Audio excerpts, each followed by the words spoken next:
Hearing the appeal, Secretary of State for Transport against Curzon Park Limited and others. Yes.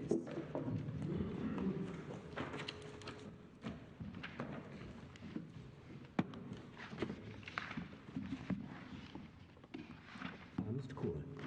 Thank you. Yes, good morning. Good morning, my Lord. My Lords, may it please you, as you know, I appear for the appellant, the Secretary of State for Transport, with my learned friend, Mr. Guy Williams, now, as of 2 weeks ago, also King's Counsel. The first respondent is represented by Mr. James Pereira.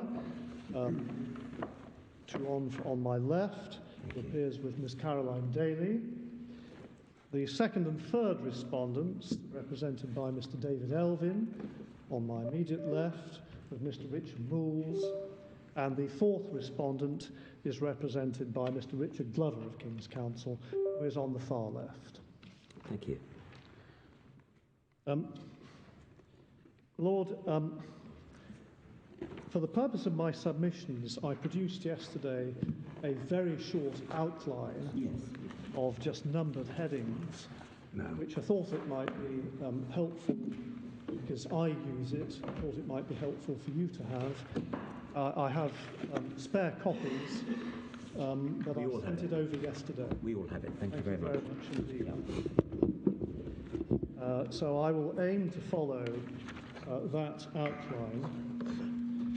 By way of introduction, this case concerns a question raised in a preliminary issue asking whether, when determining a CAD application, a CAAD application, can I please call it a CAD application for short? Whether, when determining a CAD application for a site, I'll call that the relevant land, the decision maker can take account of the development of other land where that other land is proposed as appropriate alternative development in other CAD applications made or determined. As you know, we say yes.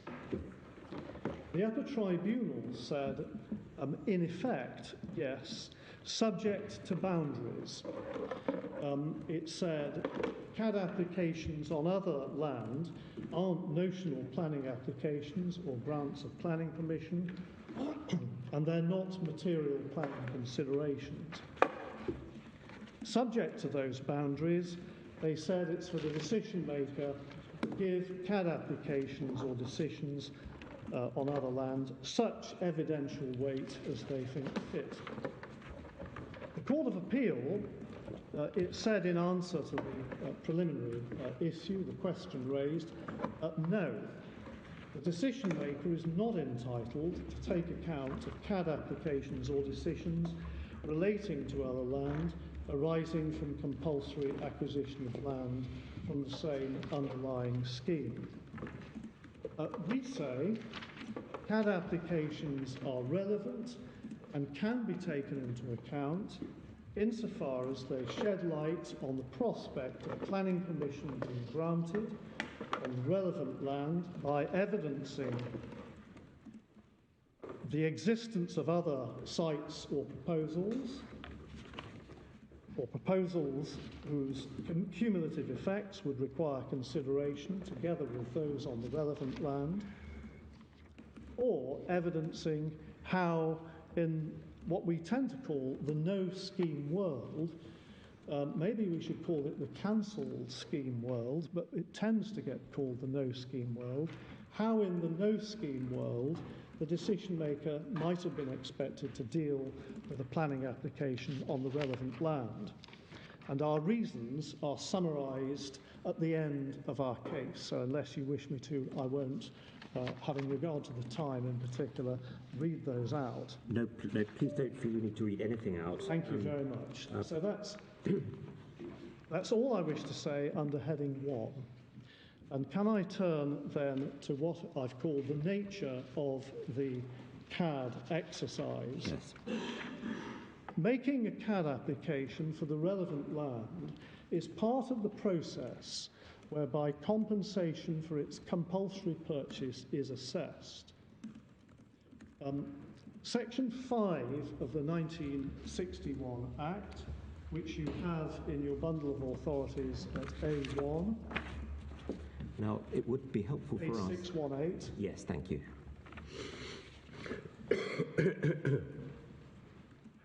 Section 5 sets out the rules for assessing compensation. Again, if you'll forgive me, I won't read them out, but just refer to rules 1 and 2. So rule number 1, no allowance is to be made on account of the acquisition being compulsory. Rule number 2, the value of land should be taken to be the amount which the land, if sold in the open market by a willing seller, might be expected to realise. Now, the value of land may depend partly on what development would be granted planning permission in relation to it. Obviously, beyond planning permission, there are other factors involved, including market demand. But the value may depend partly on planning permission, on what planning permission would be granted. So can I take us, please, to section 14, which is at page 621.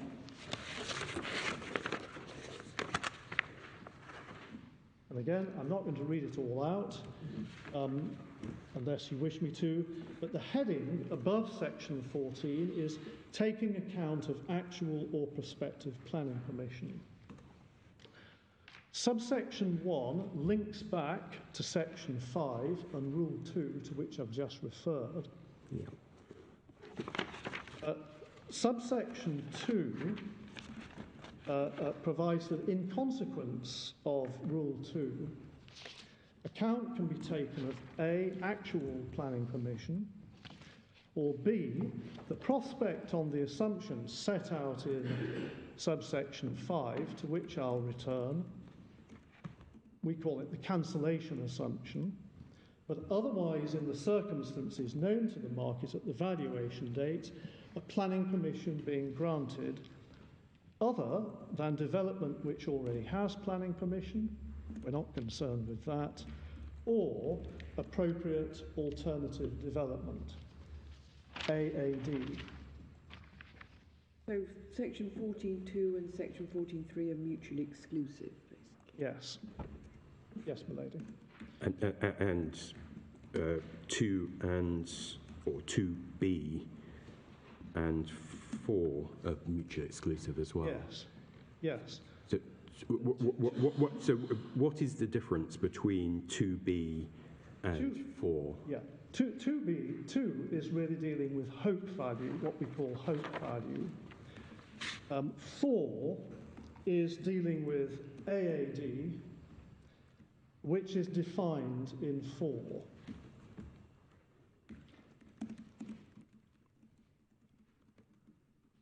As in summary, development which on the assumptions in 5, the cancellation assumptions, but otherwise, in the circumstances known to the market at the relevant valuation date, could reasonably be expected to be granted planning permission.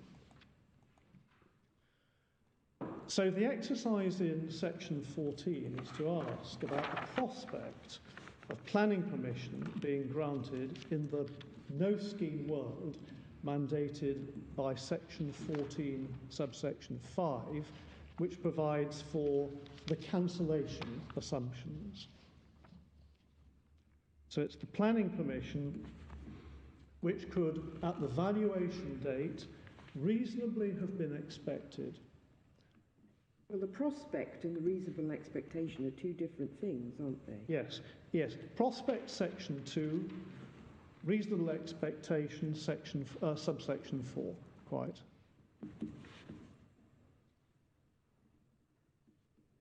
And then subsection 5 sets out the cancellation assumptions. Again, I won't read them all out, if you will forgive me, but the relevant ones are really A to C. A, that the scheme of development underlying the acquisition had been cancelled on the launch date. B, that no action has been taken, including acquisition of any land and any development or works, by the acquiring authority, wholly or mainly for the purposes of the scheme.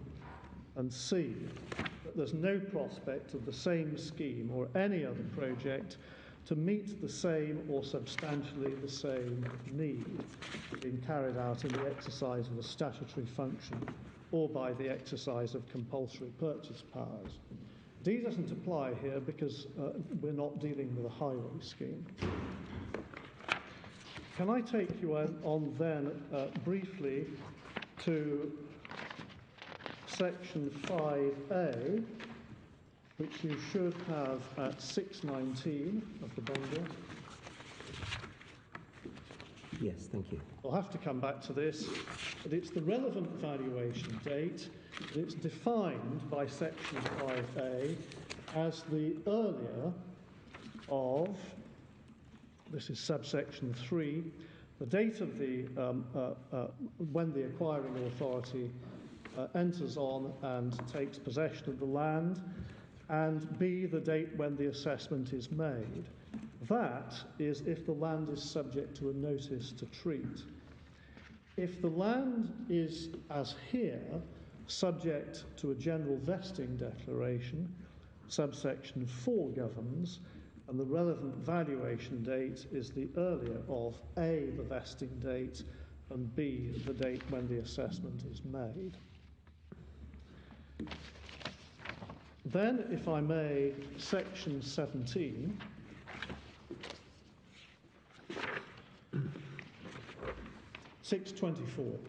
Yes. This is an optional mechanism for determining the prospects of planning permission being granted on the relevant land. And it's an optional mechanism for determining where the development is AAD, development which can reasonably be expected to get planning permission. Even if the procedure isn't used, it's still open to a party to argue that development is AAD. And both the landowner and the acquiring authority can make a CAD application under section 17.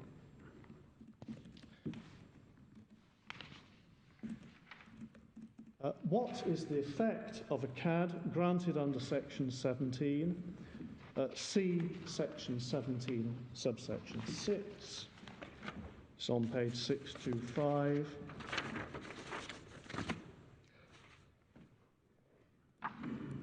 If there is a statement that there is development is appropriate alternative development, then for the purposes of section 14, it is appropriate alternative development. In other words, section 17 certificate is conclusive. That's all I wish to say, at least for the moment, about section 2 of my, heading 2 of my submission. Could you just explain, yes. if you don't use the CAD mechanism, you say a party can still argue that something is yes. AAD. In what context would that be argued? So presumably they'd be saying to the authority which yes. has to pay compensation, this is Yes. AAD. If that dispute is not resolved, Goes to the upper tribunal. You go straight to the upper tribunal. Yeah. Right, okay, thank you.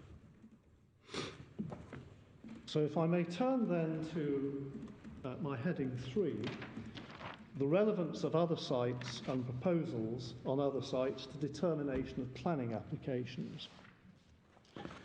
I'll deal with this under 4 subheadings, if I may. A, alternative sites. B, cumulative effects. C, incompatible uses.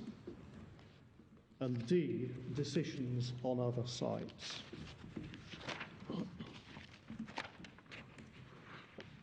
So to begin with, A, alternative sites.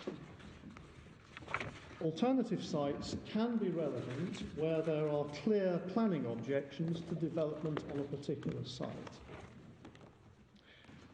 In that case, it may well be necessary to consider whether there is a more appropriate site elsewhere.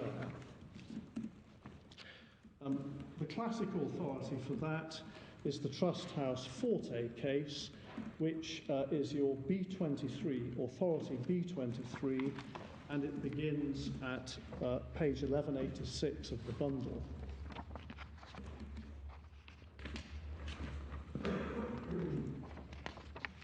Yes, thank you.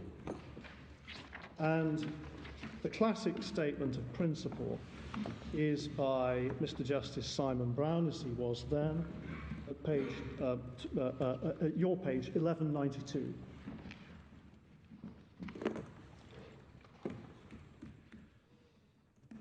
I won't read it all, if I may, to save time, but just can I refer to subparagraphs 1 and 2.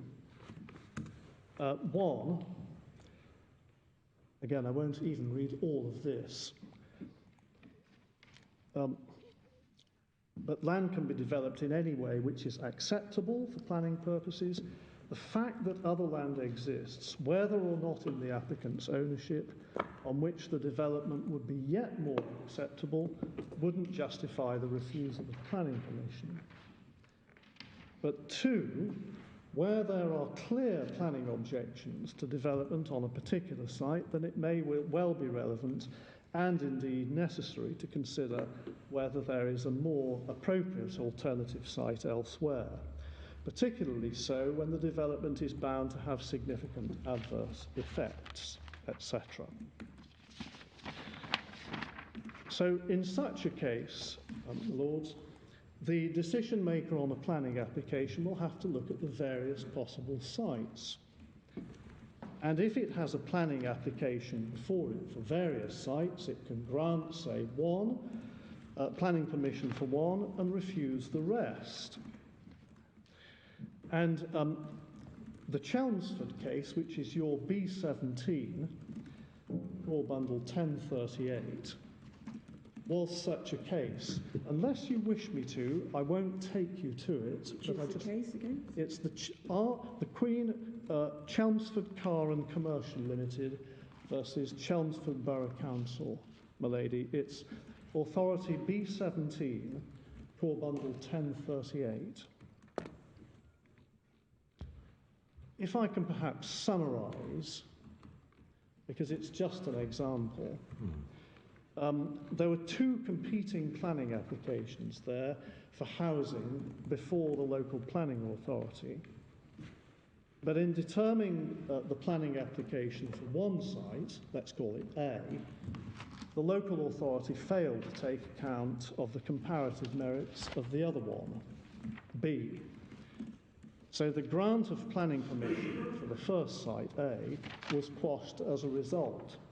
The basic point was the other site was clearly relevant because there was a limited need, there were planning objections to both sites, and you didn't compare the 2.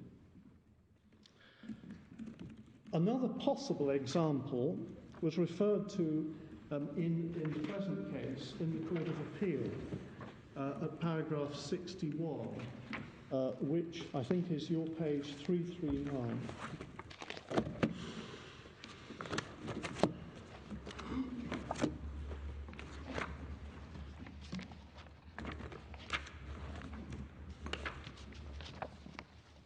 Yes, it's towards the foot of that page. This is CB 6.2.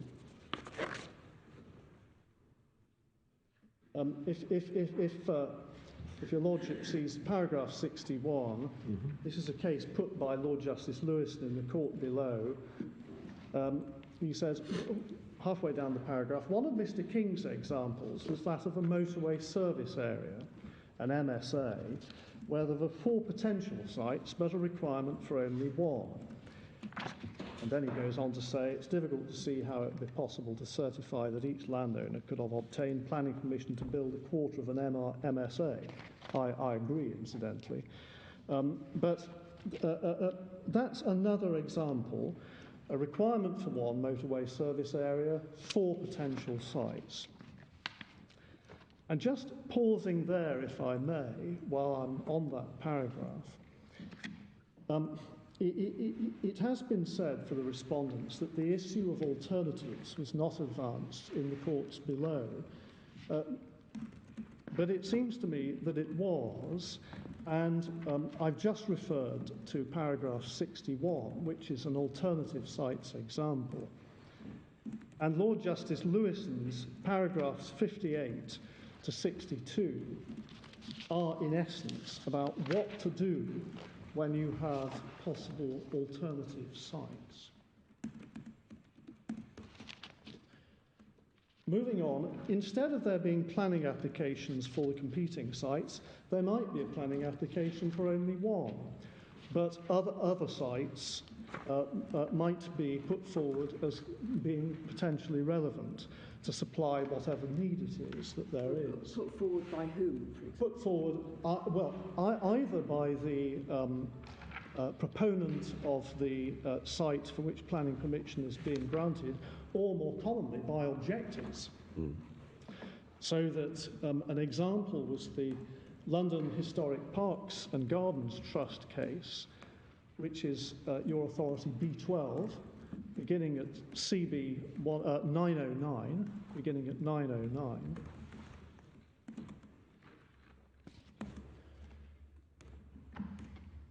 Where, again, in short, if I can, that was a case about a proposed Holocaust memorial in Victoria Tower Gardens, just over the road. And one of the issues raised in the High Court challenge to the decision was the inspector's approach, and therefore the Secretary of State's approach, to a possible alternative site for the memorial in the grounds of the Imperial War Museum. So, alternative sites where there are planning objections. Another case where alternative sites... I'm sorry, my lady. The Imperial War Museum hadn't come forward itself to say they wanted the... As I recall it, no. And that was one of the points that was raised. And as I was going to say in a few minutes, the judge in that case made clear that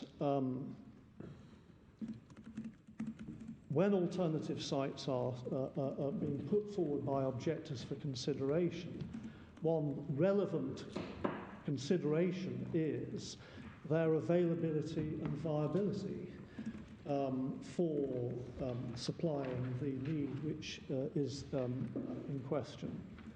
And so, of course, the fact that the Imperial War Museum, if it is a fact, which I think it is, didn't come forward in that case to propose that site is, of course, highly relevant. What weight can you attach to it as a factor if there hasn't been an alternative an application for permission in relation to the alternative site? Well, there's nothing to prevent the decision maker giving weight to alternatives if they are available and would have the capacity. There's no rule that says the planning application has to be made for them. If there's a clear planning objection to your development, to the development which a landowner proposes on its site, then it may well be highly relevant that there is an alternative site. In the case of the Luton case, in which my Lord Sales was one of the judges, and which is referred to by the respondents in their case, no alternative site had been put forward. It was argued that alternative sites should have been considered, but none had been suggested. Now, in that case, it is, as or Justice Sales, as he then was, said, hard to see how a decision maker can be criticised for failure to take into account alternative sites in the absence of a site. But there's no need for a planning application to be made for an alternative site. If there is a clear planning objection to the development on your site, I don't think it's ever been suggested that in order for an alternative site to be relevant, a planning application must have been made on it.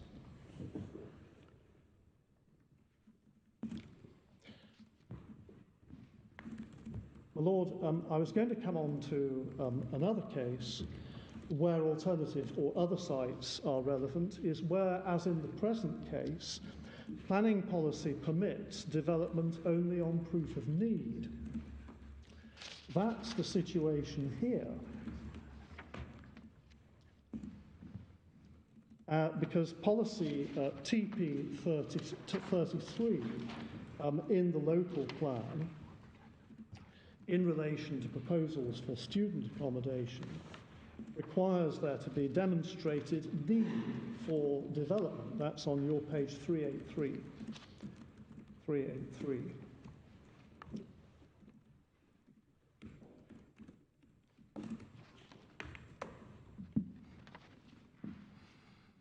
Okay, 383. Sorry, 383. Yes. Yeah. Thank you. Hope I'm right. Yes, that seems to be right. Thank you. Thank you. And the bullet point, it's the first bullet point that refers to there needing to be a demonstrate, or the requirement for a demonstrated need for the development.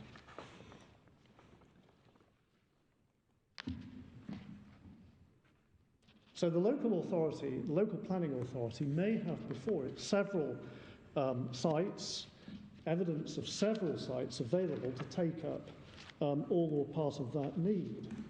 And there are several approaches it could take. It could take the view that only one of the sites is suitable, or it could take the view that one site couldn't accommodate all the need and therefore it should be spread amongst the various sites. In the respondent, I'm sorry, that a site is available. yes. What does that actually mean, though, if there's not been an application for planning?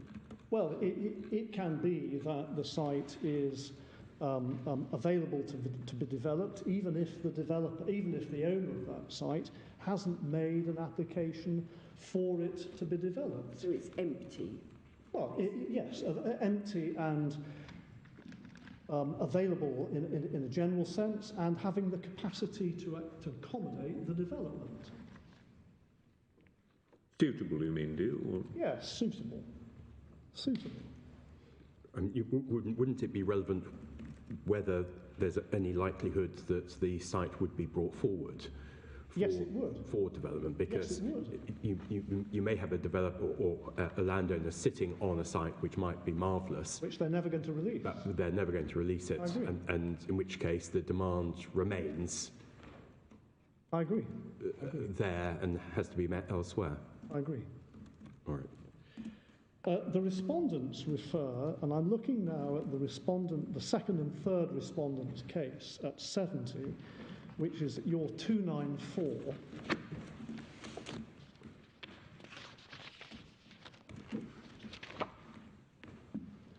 They refer, if your lordship has that, they refer to two points: the limited extent to which alternative sites are material considerations, and the irrelevance of inchoate or vague proposals. So I just make these points, if I may.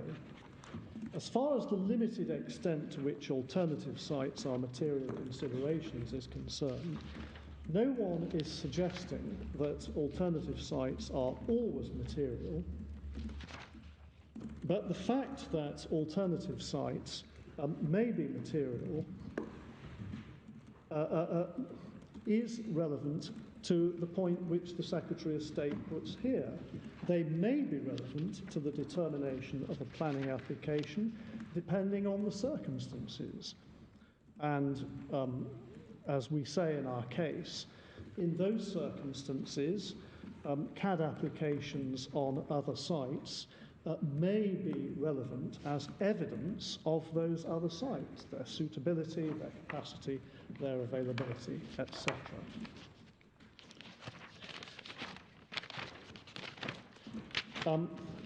The respondents also refer to what they call inchoate or vague proposals. This was referred to by Lord Justice Auld. This is at page 295. It's a quote set out at page 295 of your bundle. Inchoate or vague schemes and or those which have no real possibility of coming about would not be relevant, or if they were, would have no or little weight.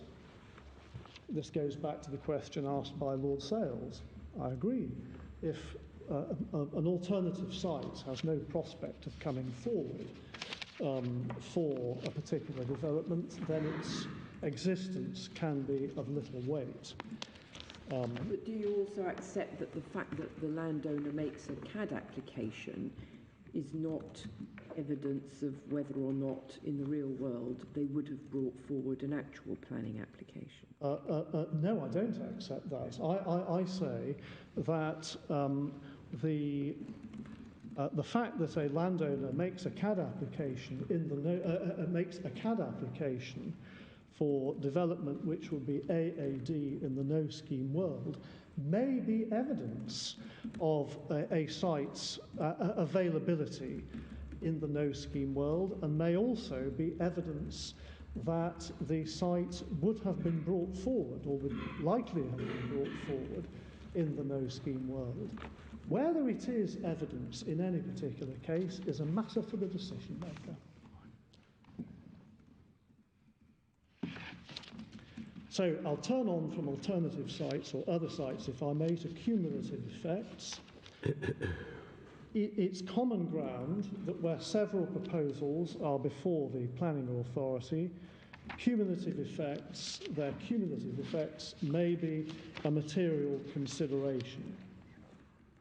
And again, this was discussed before the Court of Appeal, as I understand it, and taking account of cumulative effects is referred to by the senior president of tribunals at paragraph 93 of the judgment. And could you just give us the page for that? Yes, of course. Page 296.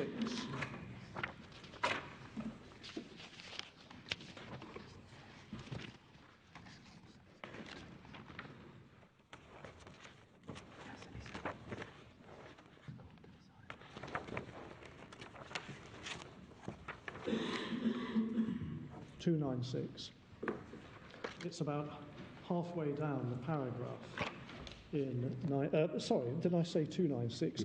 I think we've got 346. I apologise.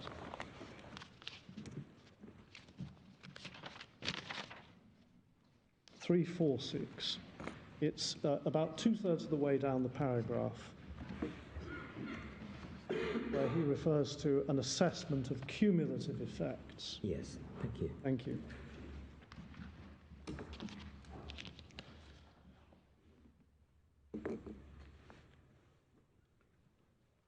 Court of Appeal judgment. Moving on from cumulative effects, other sites or proposals could be relevant in other cases apart from those which I've referred to, and one we refer to in our case is at paragraph 59 of our case, where you have two adjacent sites, one of them allocated for a use which would be incompatible with, say, residential on the other. The owner of the second site, Site 2, might wish to develop its site for residential use, contending that there's no prospect of the first site, the allocated site, actually being developed for, let's say, the noxious industrial use. but the existence of a proposal to develop the allocated site for the noxious use would scotch such an argument. Finally, under number 3, under heading 3 of my submissions, can I go to D, decisions on other sites?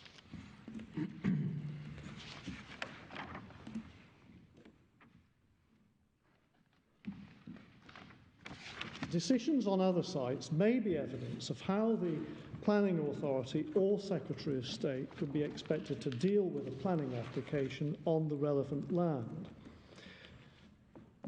Indeed, the courts have set out the principle of consistency, as we refer to in our case. In essence, like cases should be decided in like manner. And the examples, I don't think it's controversial, the examples we've given in our case, the North Wiltshire case, which is B15, page 986, and the case of Baroness Cumberledge, which is B1 at 631. Unless your lordships wish me to, I won't take you to those cases, but they're covered in some detail in our case. And the page reference for the second authority you mentioned earlier. The Cumberledge case, yes. It's 631. Thank you. Thank you very much. Can I move on to my fourth heading then, please? Yes, thank you. The relevance of other sites and proposals on other sites to determination of planning applications. The fourth heading is the relevance of other sites and proposals on other sites to determination of CAD applications on the relevant land. And I've got 4 subheadings, if I may, please. First is the nature of the exercise.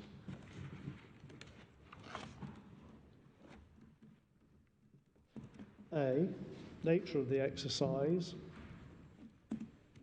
B, relevance of other sites and proposals.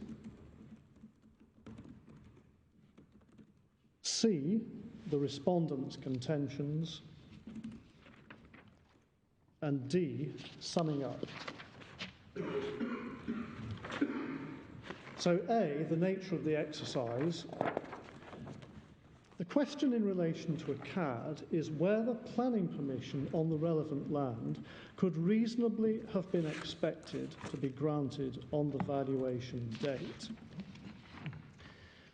So the decision maker's task is analogous to when a planning application is determined. What planning application would have been granted?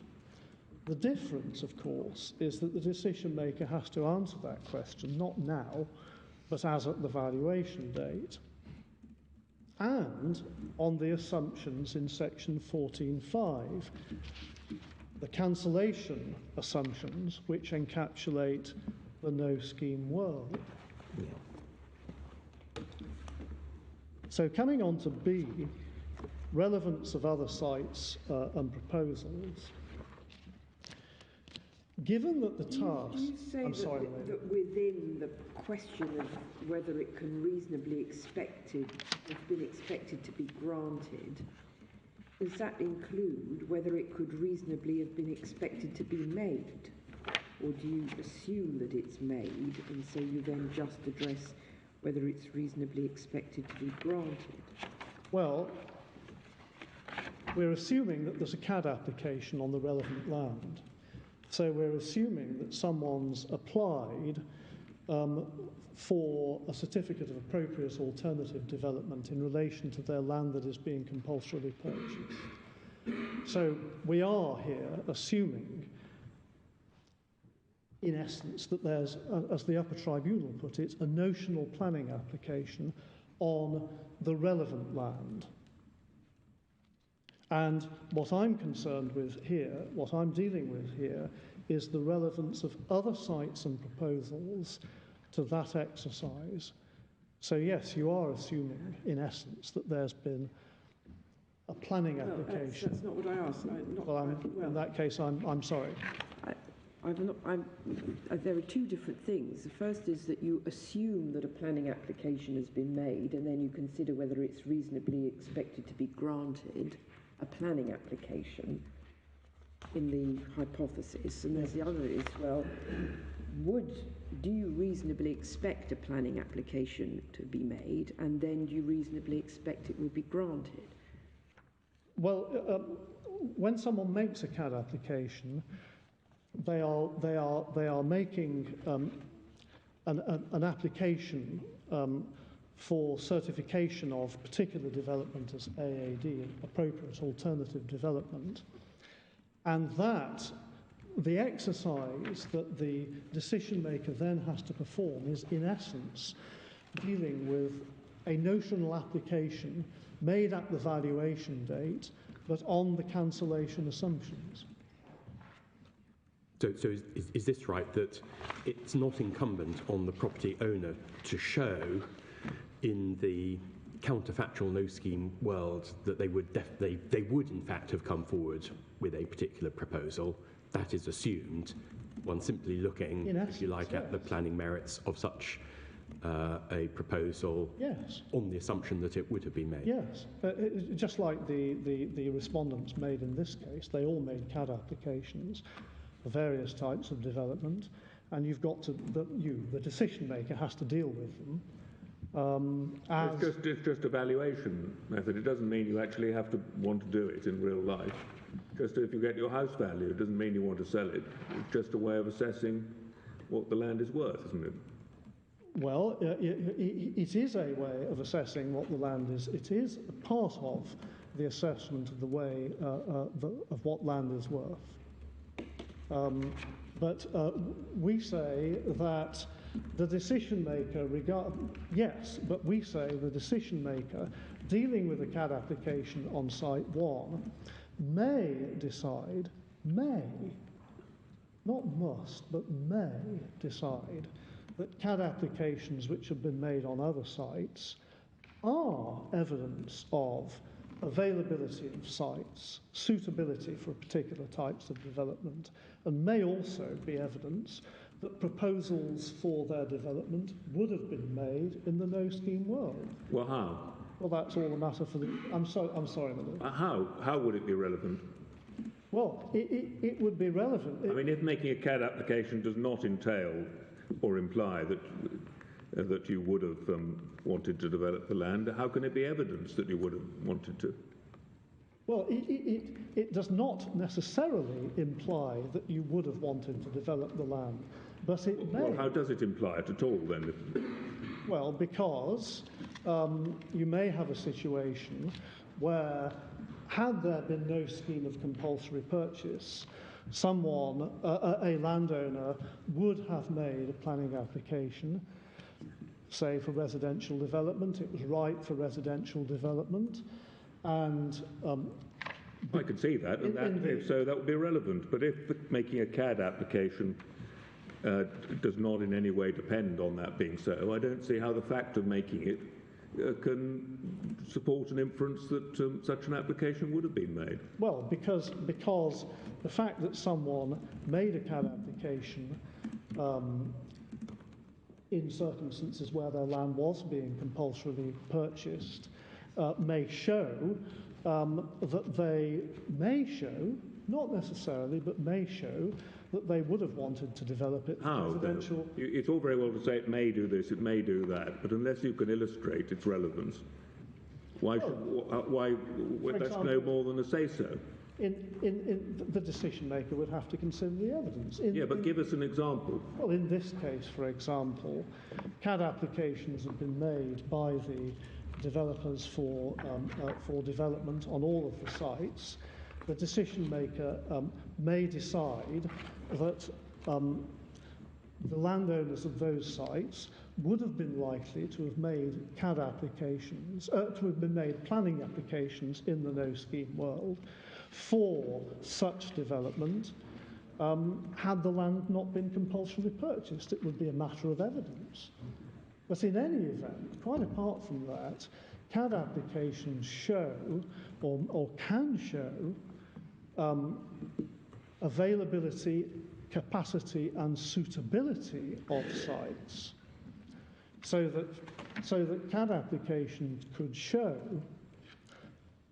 for example, the suitability and capacity of a site for residential development. The decision maker may decide that that's not the case in a particular case, but that's not a matter for decision today. But when you make an ordinary planning application, do you have to show that you really mean to develop it? Because these sites all had planning permission for different things. Yes, they'd for had different for ages, things. but they hadn't done anything about it. But that when they got that planning permission, did they have to show that they did really mean to or not? No, well, you can apply for planning permission for any development. Yeah. Whether you get it or not is another matter. That's to be decided by the local planning authority. But suppose one of these sites, I don't know, it was owned by a company in liquidation, it was mired in terrible litigation, there was no prospect of actually anything being done on the site, but still they might put in a CAD application for this kind of development, but as the fact that because of the situation of the landowner, they're very unlikely to have actually applied for planning permission or built anything on it, does that disentitle them from a certificate? Well, a CAD application in that circumstance could at least show, because of its content, the availability and suitability of the site for a particular development. It might or might not show, depending on the circumstances, whether in the no-scheme world the owner of that site would actually have been likely to bring it forward for that development. It might or might not show that. But it quite clearly could assist, again, depending on the circumstances, in showing the suitability and capacity of the site for development.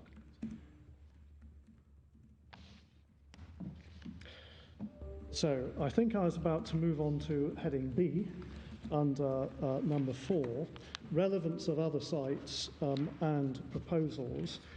And I've really said much of what I was going to say in answer to your questions, so thank you for those. But given that the task is to decide what planning permission would have been granted on the relevant land, other sites and proposals and decisions on other sites are potentially relevant depending on the circumstances, just as they are when a planning application is being determined.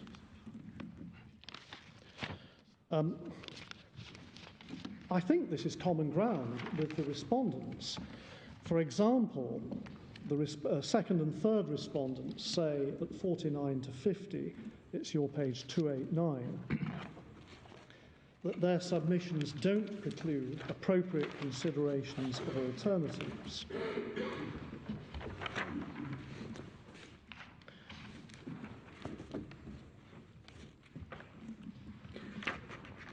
Dispute in this case seems to have narrowed somewhat over time.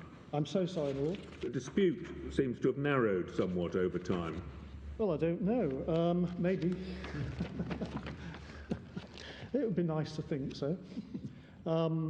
They say that the decision maker on a CAD application for the relevant land may have regard to an actual planning application about other sites which would have been known to the market at the valuation date, or to existing development or uses in the real world.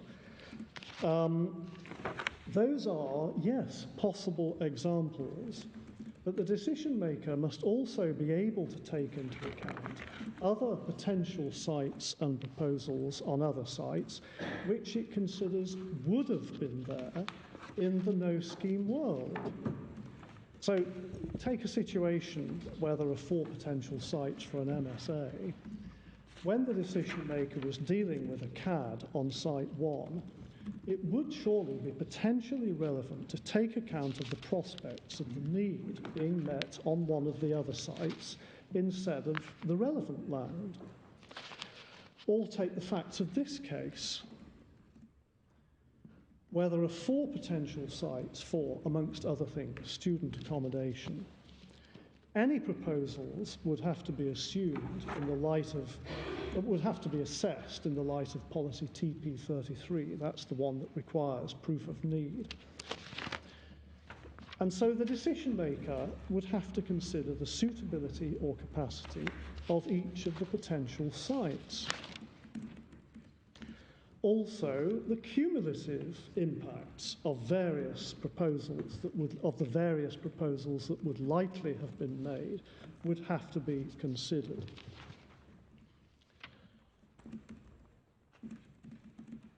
I'm moving on to C now under this heading. The respondents' contentions.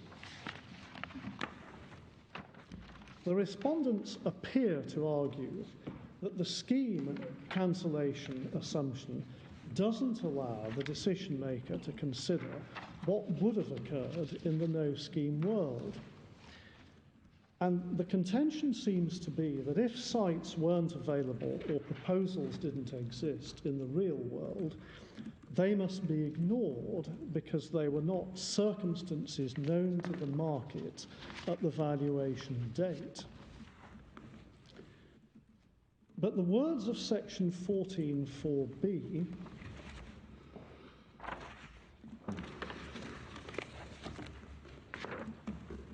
page 621 are, on the assumptions set out in subsection 5, but otherwise in the circumstances known to the market at the valuation date. Those words can't mean, surely, that everything must be assumed to be as it actually was in the real world at the valuation date. Otherwise, the cancellation assumption in subsection 5, which requires a no-scheme world to be assumed, is ignored. Applying the cancellation assumption must mean looking at what would have been the situation had the scheme not existed at the valuation date. In other words, looking at the no-scheme world. And it must allow the decision maker to consider, and it must oblige, frankly, the decision maker to consider what other sites would have been available in the no-scheme world for a particular type of development, and with what capacity, and what proposals would likely have been brought forward in the no-scheme world. Otherwise, what's the point of the cancellation assumption? None. Now, this does not draw the decision maker into going back endlessly into history and letting its imagination take flight under the clouds or taking a flight of fancy. What it does involve is the decision maker going back to the launch date, because that's the date on which section 14(5) says the scheme is assumed to be cancelled.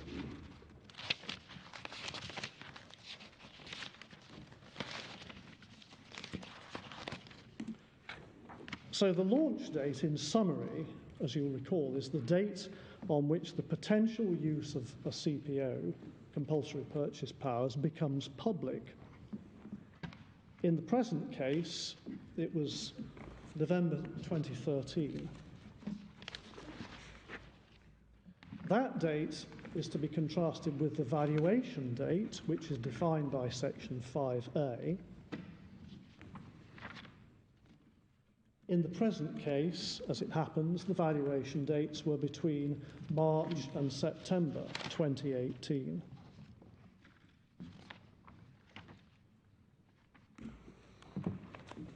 So the exercise of the decision maker is to examine on the assumptions that the scheme was cancelled on the launch date, but otherwise, in the circumstances known to the market at the valuation date, if planning permission could reasonably have been expected on the relevant land at the valuation date.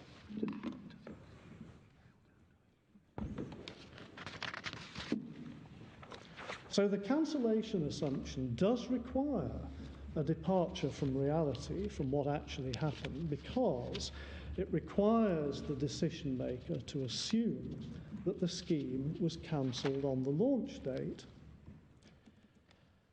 So, for example, if I can just take you briefly to a passage in the second and third respondents' case at 67, it's at your page 293. It's paragraph 67. It's paragraph 67, yes. More than it's page 293. Thank you.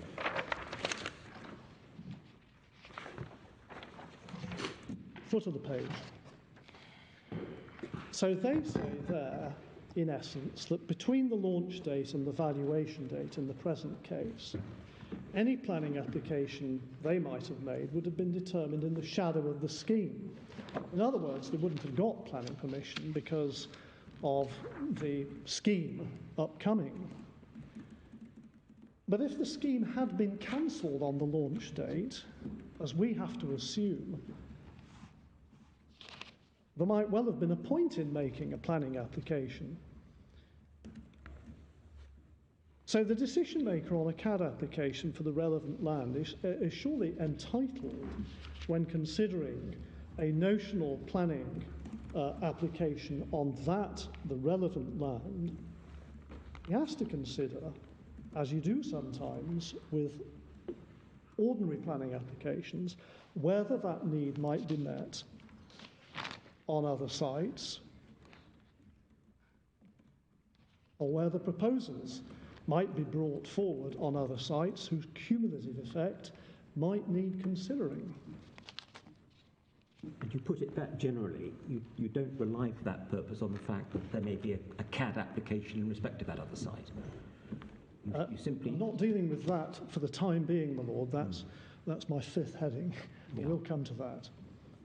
I'm just trying to deal at the moment, just trying to separate out the respondents' arguments with the relevance of other sites and proposals for determination of a CAD on the relevant land. So I think what you're saying is that once you get a scheme put in place, in effect it creates a planning blight in the sense that no one's going to come forward with planning applications for affecting land within the scheme. There's no point. But here, one has to assume that the scheme is cancelled at a particular time, so the gates are opened. The gates would have been opened to ordinary planning applications being made, yes. And it may be, I think you're saying, that there could be some sites which are plainly ripe for development in particular ways, to use your phrase from earlier on, which, if the blight from the scheme hadn't been in existence, one would have been reasonably confident would have been brought forward in a particular way. Yes. And then you're saying in that counterfactual world you have to take account of what those other schemes might be and how they might have met demands by contrast with other particular sites. For example, take the MSA case, in the no-scheme world, in the scheme-cancelled world, the relevant land might have been a contender for an MSA development.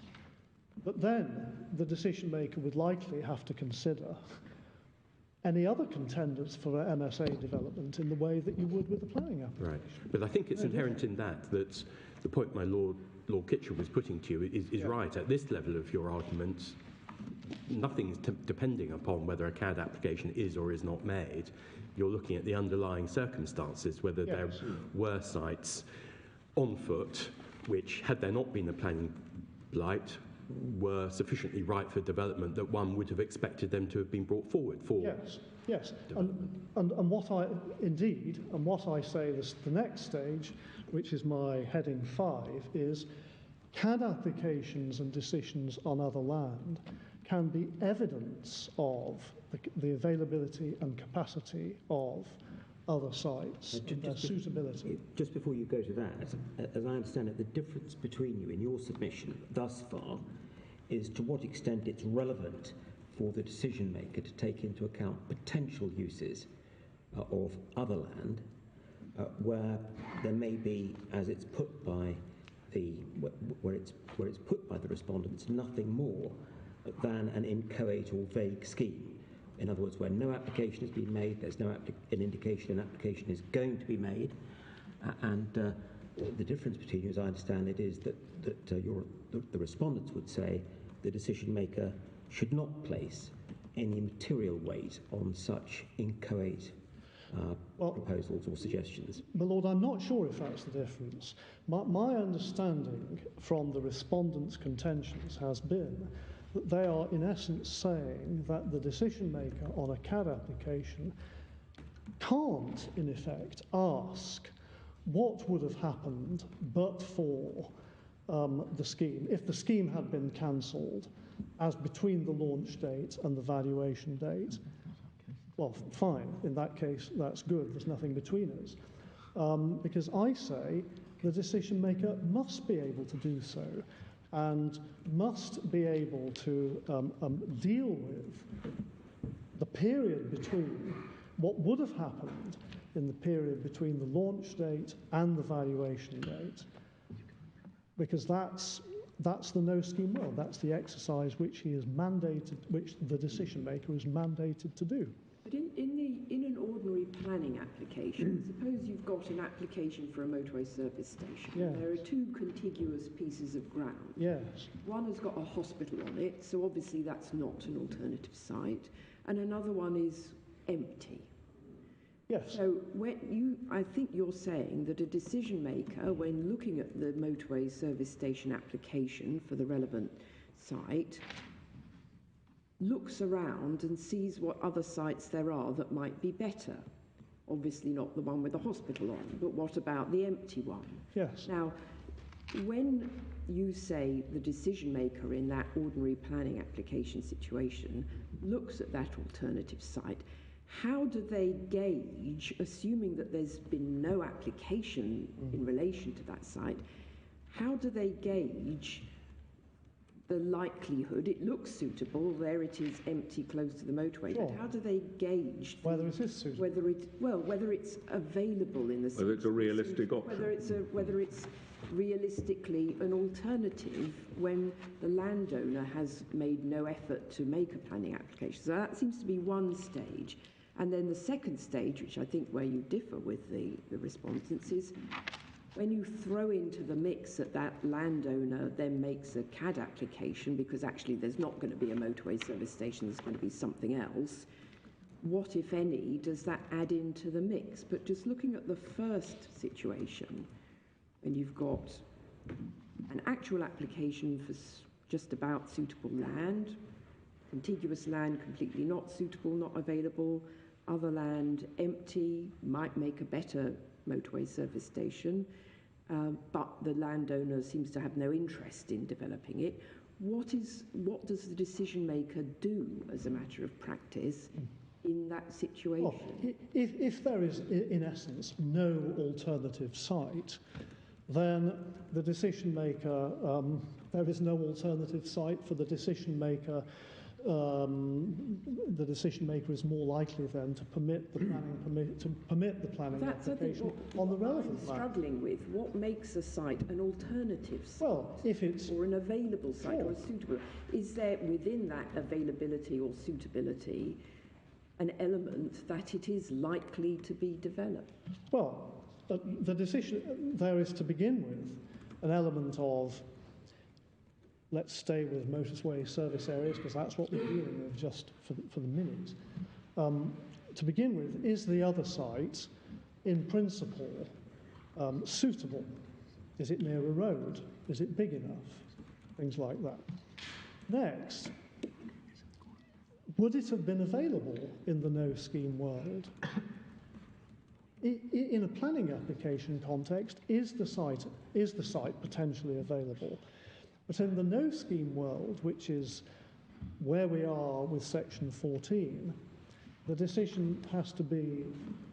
Well, at the moment, I'm just thinking, I just want to know as a matter of practice, ignoring the scheme at Yes. the moment, how a decision maker takes into account an alternative site in respect of which it looks suitable, it's empty, Yes. but nobody's shown any interest in putting it. The decision maker, in an ordinary planning application, may well ask for an alternative site assessment, for an assessment of the alternative sites that might be available and suitable for this kind of development. But surely there has to be some sort of assessment as to whether the landowner sitting on my lady's ideal site is actually going to be sufficiently interested to come forward. Yes. So how is that addressed in an ordinary situation? In a planning application situation, the alternative site assessment would look at that. In this situation, a situation where you have a CAD application, the decision maker has to ask the question, what would have been the case in the no-scheme world? Would this site have been likely available? But I mean, forget the no-scheme world, just in an ordinary planning application. Well, you say that the alternative site inquiry would look at that. How would they address the question of availability? Let's assume suitability, fine. Sure. How is that addressed in practice? They might ask the landowners of the various potential alternative sites, would your site be, would you be in principle prepared to bring forward your site for X or Y development? Okay. And that happens as Yes. a matter of... Yes, inevitably. Inevitably, yes. And I suppose lying behind that sort of thing is quite often planning applications for planning development are for valuable development because because people are going to make money out of a motorway service station. So I suppose one can always say, well, there's the possibility of a background financial incentive that might feed into an assessment whether someone would bring forward a particular application. So yes. Right. So if that's how it happens if you like, in the real world, forget about the no-scheme world. Yeah. How does one try to mimic that effect when one's dealing with something which, in a sense, is even more hypothetical, which is the no-scheme world? Well, the decision maker has to decide. At first point, are sites available and suitable? Which I will say CAD applications can assist with that. And secondly, it has to decide on all of the evidence, would it have been likely that their owners would have brought them forward for development for that purpose? And there can be all sorts of evidence for that, but CAD applications by those other landowners can, in my submission, be such evidence. It will be entirely a matter for the particular case.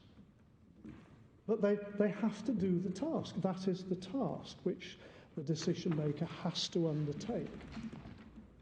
And my point is, that's the task. It's not for me to say what the answer would be in any particular case, but the effect of the Court of Appeal's judgment is to say, you cannot, as a decision maker, take account of CAD applications or decisions on other land at all. And my submission is it's a matter for the decision maker in any particular case, whether CAD applications on other land are helpful evidence to the exercise which the decision maker has to undertake. Would this be right? My Lord Kitchen asked you about inchoate schemes. Yes. If on analysis of the evidence pertaining to the no-scheme world, the conclusion was, well, there might have been things brought forward, but one can't have any assurance of that. I mean, presumably, if that were the assessment, then the alternative sites would not be material planning considerations even in the no-scheme world if they're completely incurred. Well, if the decision maker decided, well, there's really, frankly, no satisfactory evidence that they would be either suitable, available, or that they be brought forward, then that is one matter, of course. But that's a matter for decision on in any particular case. Well, if the CAD application is in fact granted for the other site, then that clearly does say something, one might think, about the suitability of that site. But the question, I think, for us is whether it says anything about the likelihood of that site being brought forward, well, in the absence of the scheme and at all. Even if the only evidence it supplies is that sites are available and suitable, that is already a way in which CAD applications on other sites are potentially relevant evidence for the decision maker's exercise. But surely we cannot rule out that a CAD application on another site does assist in showing whether in the no-scheme world a site would have been brought forward for a particular development. How can we possibly rule it out?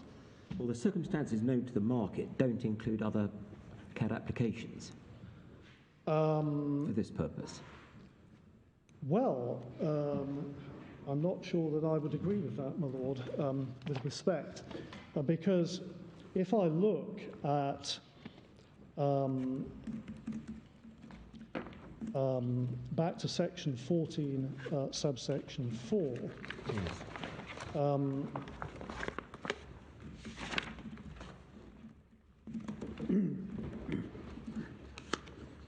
And 14.4b, what it says, its development is AAD if on the assumptions set out in subsection 5, that's the cancellation assumption, but otherwise in the circumstances known to the market that the relevant valuation date planning permission could reasonably have been expected. My lord, the circumstances known to the market will include circumstances in relation to other sites. Well, they may or may not do, but well, they may or may not. But they would. But they may or may not do. But they wouldn't include the scheme of development underlying the acquisition. No, that's right, because that's the point of the cancellation assumption.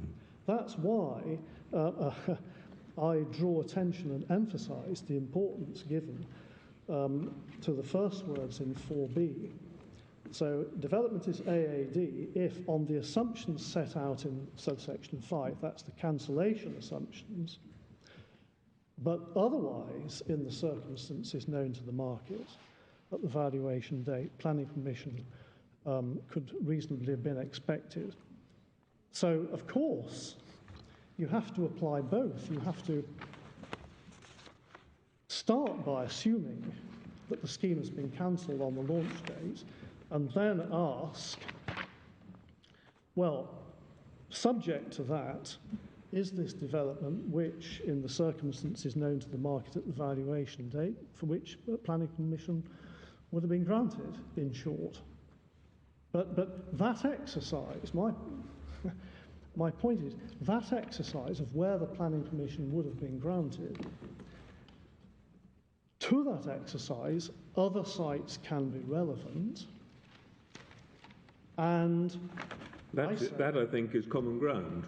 What's not common ground is you can take into account what's said in the CAD application that wouldn't have been made in that situation. Well, I think that isn't common ground. No, that's right. But and my basic point is, why not? Because CAD applications can be evidence depending on the circumstances. And I say rhetorically, I asked rhetorically, how can we here in this court simply rule out all possibility that CAD applications on other sites can give relevant evidence of what would have been the case in the no-scheme world? They may, I say, they may or may not in any particular case be helpful evidence, but they may be. Well, the argument against you, I think, is if the information in the CAD application is information that would have been known to the market anyway at the relevant time, then you don't need to refer to the CAD application. And if it isn't, then you can't refer to the CAD application. Well, why not? Because you are the CAD application. The CAD application shows what the owners of the sites would have are suggesting would be appropriate alternative development, would have got planning permission. Why can't that be relevant evidence, depending on the case, of what would have been the case in the no-scheme world? I suppose perhaps you could say that when someone's putting in a CAD application, they're looking to maximise the value that they're going to get from the land, in this case by way of compensation, but that in the no-scheme world, it may be a relevant factor that they would have wanted to maximise what value they were going to get from the land as well. Well, So the mix that they put forward in the CAD application is perhaps an indication of how they assessed the maximum value could be obtained from their land, and that might carry across in some way into the no-scheme world. Yeah, indeed, if I may say so, and that's for the decision maker to assess.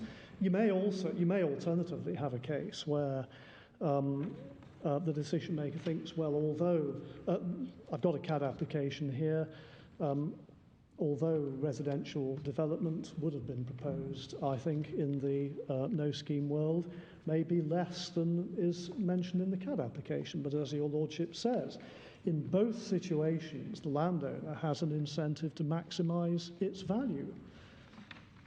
But what then does, my Lord Legate asks, what is the additional weight that the making of the CAD application brings? Because known circumstances at the time of the valuation date include the existence of empty land, contiguous empty land, or Yes. non-contiguous empty land, and they include TP33. So what additional circumstance is the CAD application showing? The CAD application can show the other site is also available for X use, and that it has a capacity for X use of Y square feet or whatever it is, and that it would be likely to be brought forward in the no-scheme world for such a development. The respondents say, oh well, the CAD applications really wouldn't be evidence of what would happen in the no-scheme world. I say, well, they could be. And if they could be, then the appeal should be allowed. Because the Court of Appeal has said they cannot be.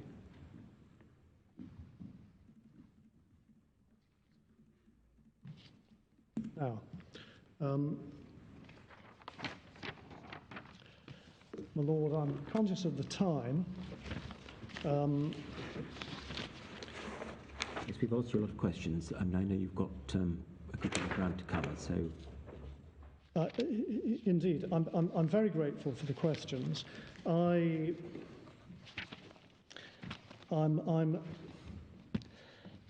I simply say, in the remainder of my what I was going to say on the respondents' contentions, that none of the cases to which they refer suggests or dictates an approach contrary to the one that we have taken. They refer to cases saying that when postulating a hypothetical transaction, things are to be taken as they are in reality on the valuation date, except to the extent that statute requires a departure from reality. That's Harbinger, which is your case B9, page 830. we are not relying on any departure from the statute, departure from reality other than that mandated in the statute.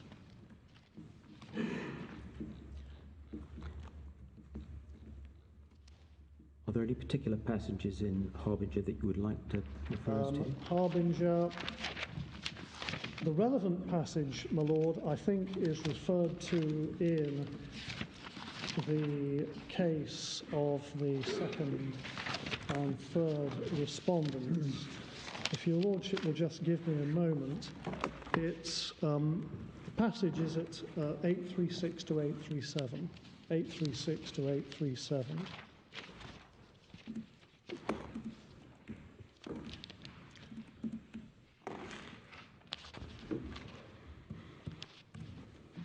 Also, the respondents refer to the cases of Fletcher, which is your B7, beginning at page 801.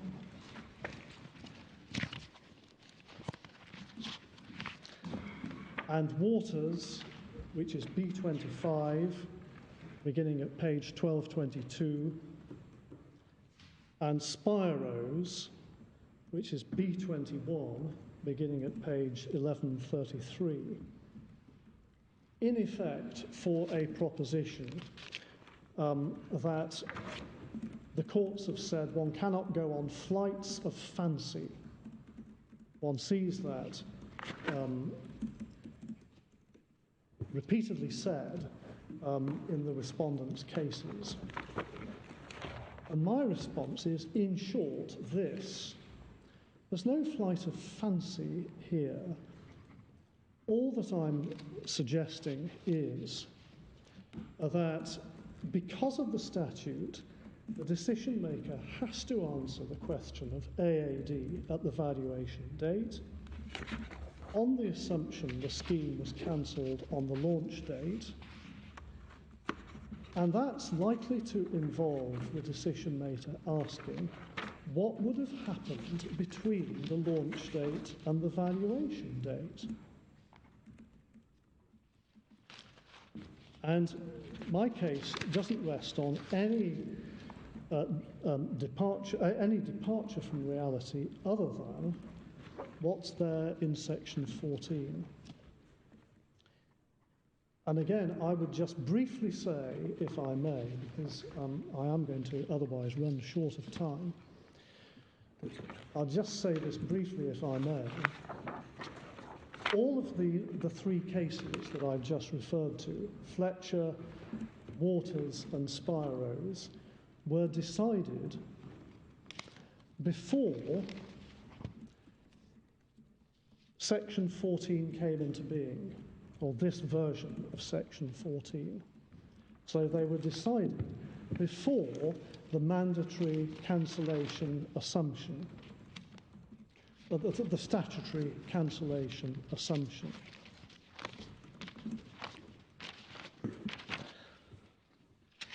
The case of Fletcher and the House of Lords inveighing against delving way back into history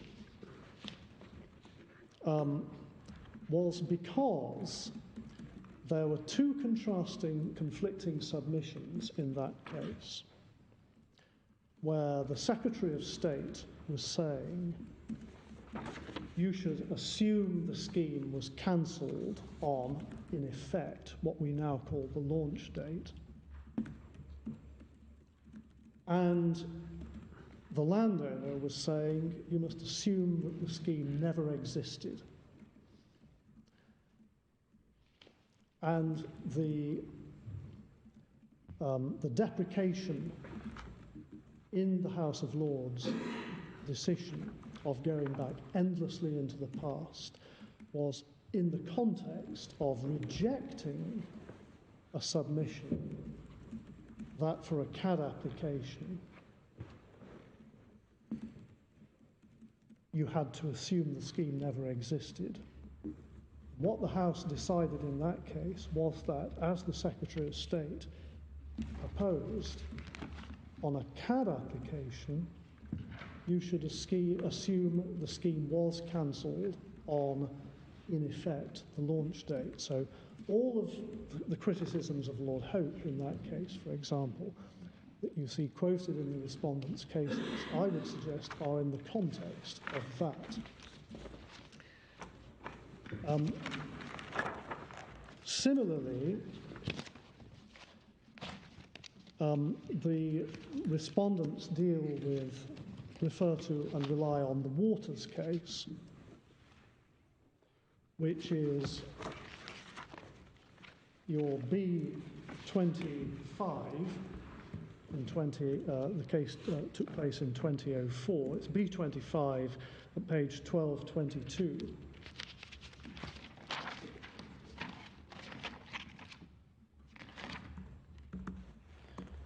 Again, in brief, that was a dispute about what was the content of the scheme in that case. And it might just be worth going to this if I can.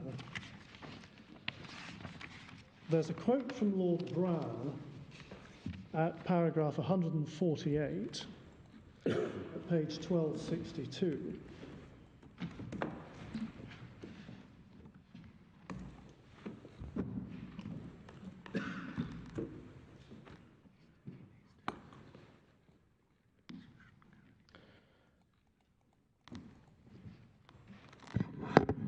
Which is relied on by the respondents.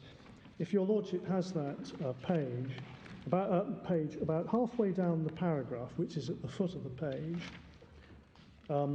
Lord Brown says it can't be right that the valuer must let his imagination take flight into the clouds. But he said that in the context of dealing with the Law Commission report of 2003, which is referred to on the previous page. At paragraph 146.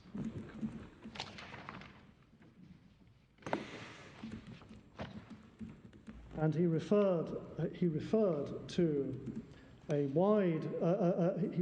to paragraph 716 of the Law Commission's report. This is, incidentally, I'm afraid, in your index of authorities, the Law Commission's report is given as 2023.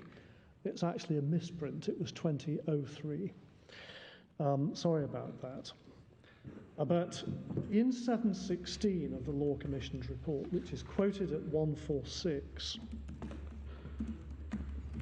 the Law Commission sets out three versions of what they call the no-scheme rule, because there were no statutory cancellation periods rules at this time. There was a narrow version, which I think we can ignore for my purpose, and a wide version.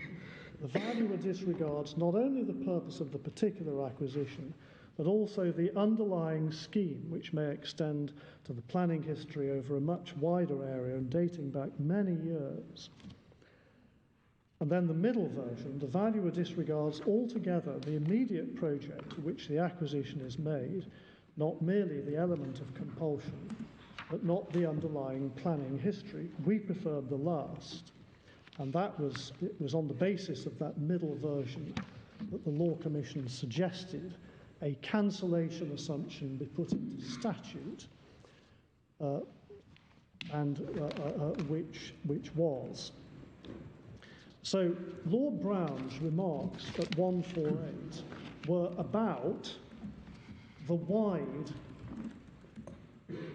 version of the no-scheme rule that was being put to him. He was not dealing with a cancellation assumption such as we have here.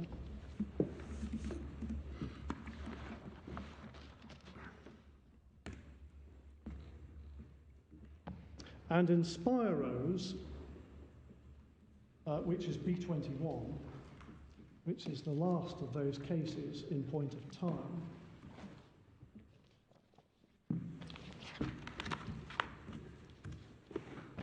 there's been reliance on a quotation from Lord Neuberger at paragraph 55, which you'll find at page 1151 of your bundle.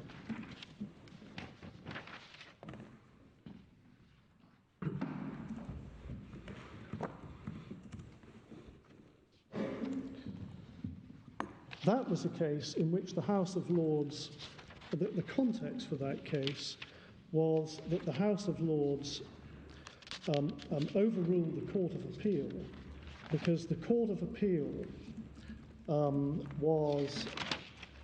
had sought to fill in the gaps in legislation by deciding that where planning permission would probably be granted, it should be assumed that it would be.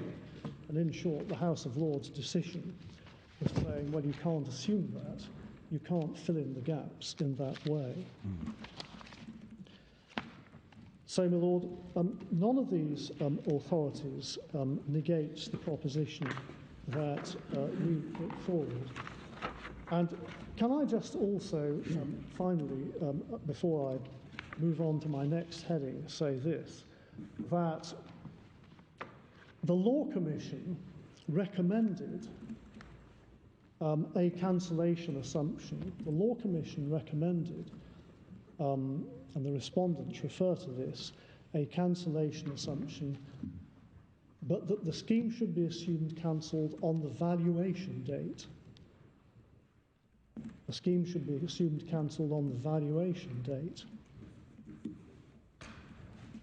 And just for reference, that one can see that at page 1296 to 97 under Rule 14. And I'm looking at Rule 14B1 at the top of page 1297.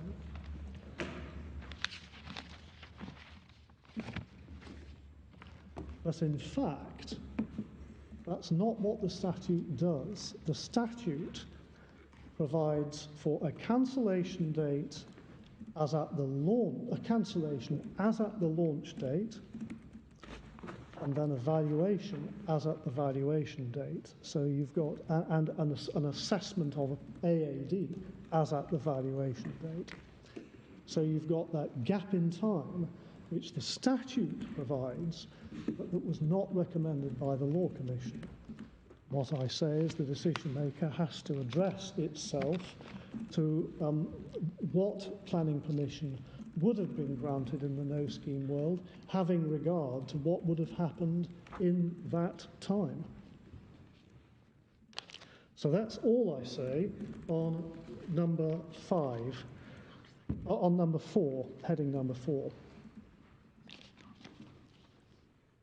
Thank you. So I come on to relevance of CAD applications and decisions. So I've covered much of this already in answer to your questions. Unless the wording of the cancellation assumption prevents them from being taken into account, we say CAD applications and decisions may be taken into account as evidence of the availability of other sites and the likelihood of proposals on other sites. The fact that the proposition that they may be evidence relevant to the determination of the CAD, of a CAD application on the relevant land, is not new to our case. For example, it's there in the application for permission to appeal, paragraph 99, on bundle page 43.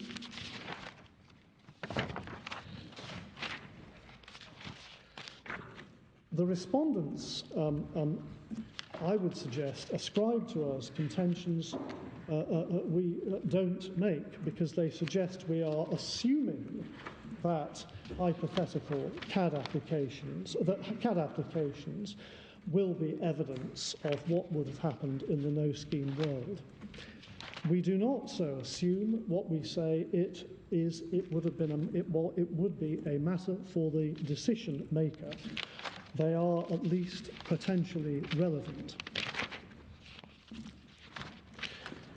My Lord, criticising anything that the upper tribunal decided, or are you in effect seeking to get back to where you were before you appealed to the Court of Appeal? My Lord, the upper tribunal's formulation was more in line with the case I'm putting. Well, it seems to be very close. You say it's for the decision maker to give the applications evidential weight as they think appropriate. It seems to be exactly what you're saying.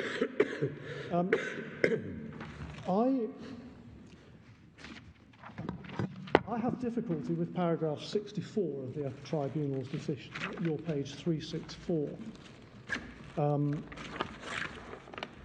Because they say there, I won't read it all out if you don't mind, but they say there, it can't be known what value the relevant land would have had on the valuation date if the scheme had been cancelled on the launch date.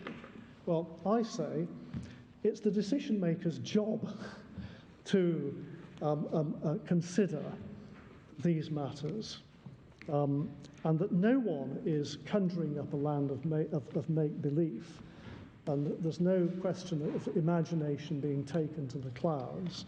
The decision maker has a job to do, and all I say, frankly, is that CAD applications can be evidence. I don't say, my Lord, just if I can just complete my answer to your question, I don't personally find helpful the proposition that CAD applications should be on other lands should be treated themselves as notional planning applications. I put it on the basis that they can be evidence. That's how I put it. So I can see why your Lordship would ask the question. The difficulty is that the Court of Appeal has forbidden in all circumstances CAD applications and decisions from being taken into account at all. The next step, so you get the CAD, and then somebody then has to put a value on the land. Yes. But how does that valuation exercise that then goes forward on the basis that the willing buyer would be buying land which has that planning permission? But might that valuation itself then be affected by the fact that the willing buyer knows that the other 3 sites have got the same planning permission? Well, it might be, because obviously I said right at the beginning of my submissions that the availability of planning permission can be an important factor in value, but of course market demand is another factor.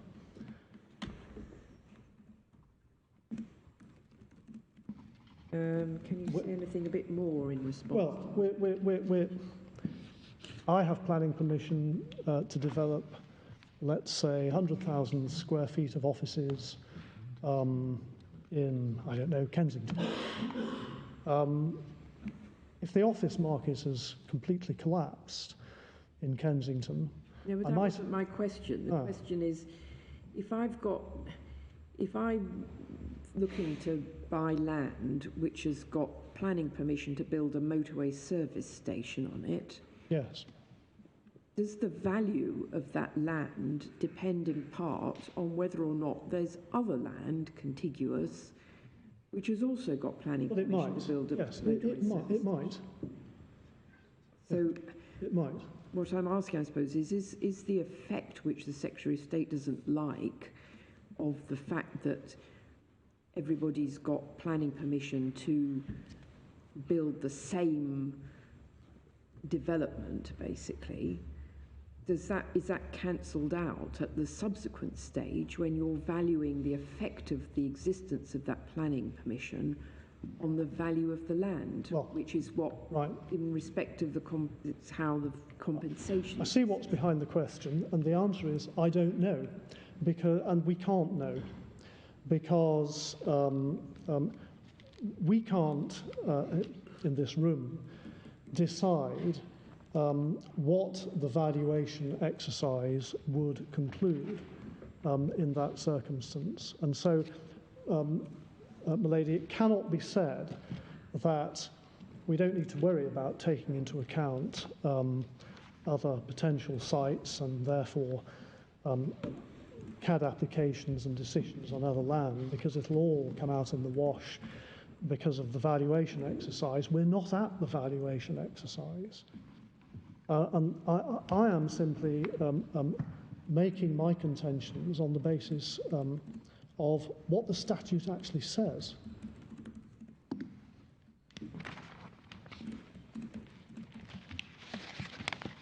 Now, my Lord, under this, the next heading, under this fifth section, I dealt with A, evidence of CAD applications can be evidence of the availability of sites and likely proposals. Next, B, are CAD applications a material consideration? Our point is CAD applications or decisions may be evidence of other sites or likely proposals which would themselves be material considerations in the assessment of a planning application on the relevant land. I don't say they are themselves automatically material considerations. It's There's up a to the distinction, decision isn't there, maker. between the information in the CAD application and the fact of it being made. Yeah, And I can understand your point that there might be information in it yeah, about the site, which is material information. exactly, exactly. But do you say that the fact that it's made is a material factor? No. There it seems to be more difficult. Yeah, because it wouldn't have been made. I don't think I need to. I don't think I need to. What I'm saying is the information in a CAD application can be highly relevant. That's it. Okay. The third heading under this fifth, the third point I want to make, C, under this fifth heading, is decisions, CAD decisions as evidence of the likely approach of the decision maker. The Court of Appeal has... So sorry, I missed your heading. I'm so sorry. No, it was my fault. No, it's my fault. If I'm not So making my submissions clear, I'm was... not helping. C is decisions, CAD decisions on other land as evidence of the decision maker's approach.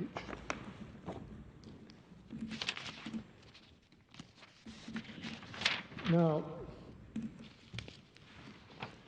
in short, the Court of Appeal, let us recall, forbade wholly decision makers from taking into account CAD applications or decisions for any purpose. The upper tribunal accepted at paragraph 50, which is your page 361, I think.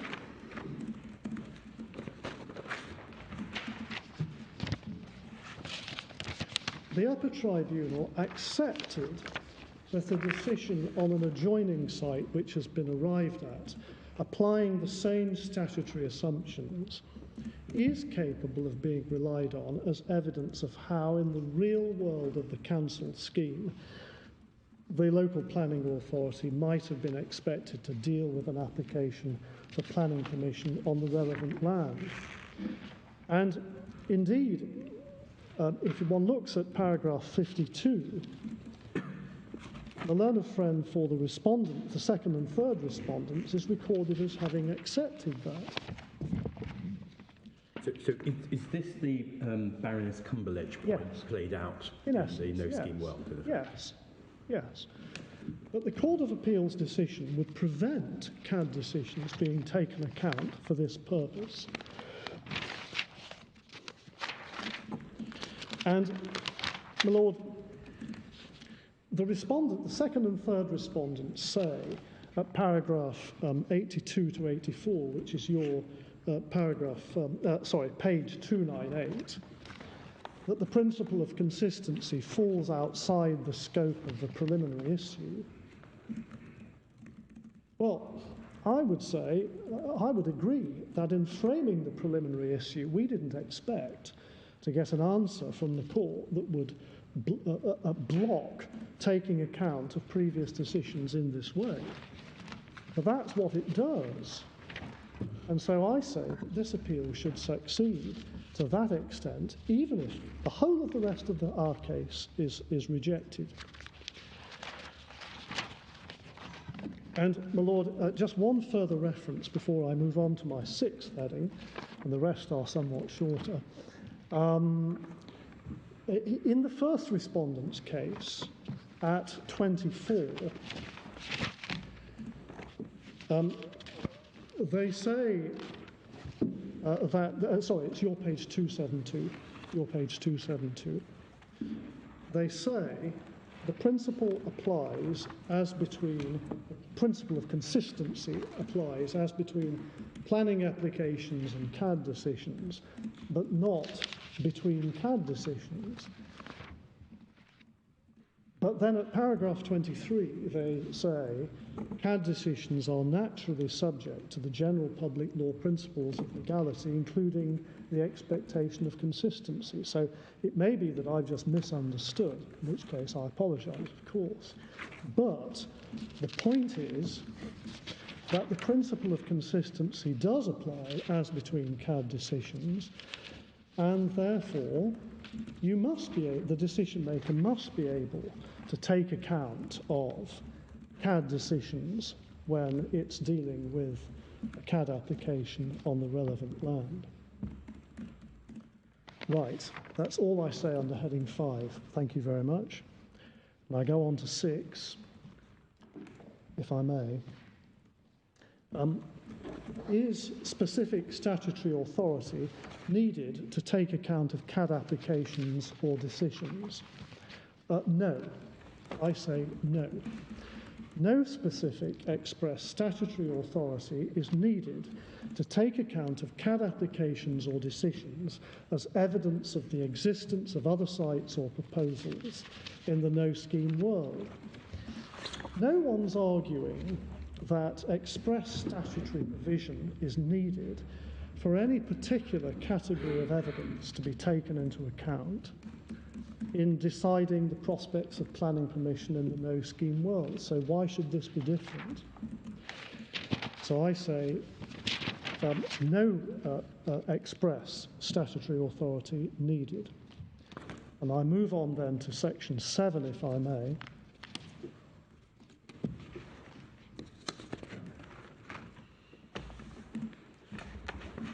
Does the cancellation assumption prevent CAD applications or decisions from being taken into account? Can I just take a moment just to tidy up my bundle, and then all will be well.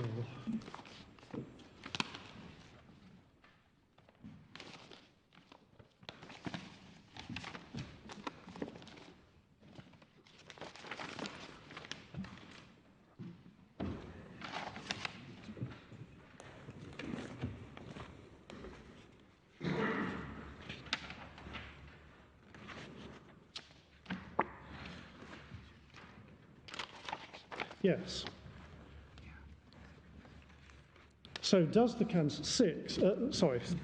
7, does the cancellation assumption in 14.5 prevent CAD applications and decisions relating to other sites from being taken into account? I say no, it doesn't. Section 14.4b is about AAD. It's about planning permission, development for which planning permission could reasonably have been expected at the valuation date. Those words again, on the assumptions set out in subsection 5, but otherwise in the circumstances known to the market at the valuation date. So 14.4b tells us the thing that is to be ascertained. That's what you've got to ascertain. In essence, put shortly, development for which planning permission could reasonably have been expected in the no-scheme world. But it's dealing only with what is to be ascertained, the thing which is to be ascertained. And it's saying nothing about the evidence that can be used to ascertain that thing. So it's describing what is to be ascertained,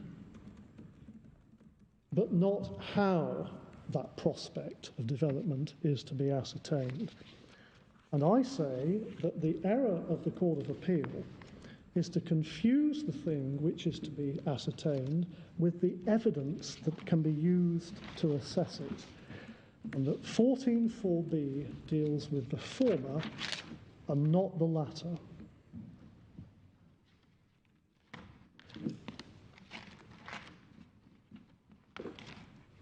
The point of the cancellation assumption is to prevent the scheme of works which the compulsory purchase is about having an impact on value by affecting what would otherwise be the planning potential of the land.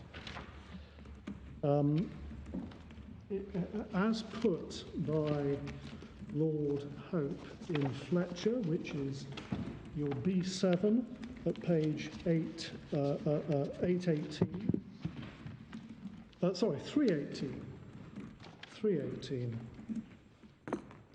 I'm looking at page 324. I'm sorry, I was right the first time. It's 818. 818, sorry about that. 818. Yes. I was right the first time. And it's 324. 324 of the law report at E, where he says, it starts the paragraph, the question which the local planning authority and in his turn the Secretary of State for the Environment had to answer in this case was therefore a relatively simple one.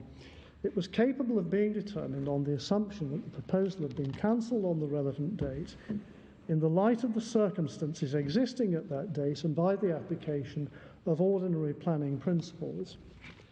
The question was whether reasons existed for the refusal of planning permission which were quite independent of any scheme for the acquisition of the land for use of for the purposes of the proposed bypass. None of the authorities suggests that evidence exists, evidence which exists. None of the authorities suggest that evidence which exists and can help in establishing the prospects of planning permission being granted in the no-scheme world should be ignored. To ignore the evidence of CAD applications and decisions, I say, is actually contrary to the reality principle referred to by Lord Justice Lewis in the Court of Appeal in this case, at 40 to 42 of his judgment. That's your 333, under 333.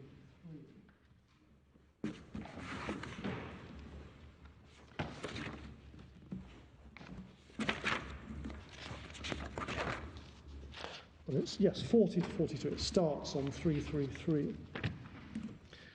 And the principle was expressed, the reality principle was expressed by him in the Harbinger case, as he quotes, in this case at paragraph 42, on page 334 of your bundle.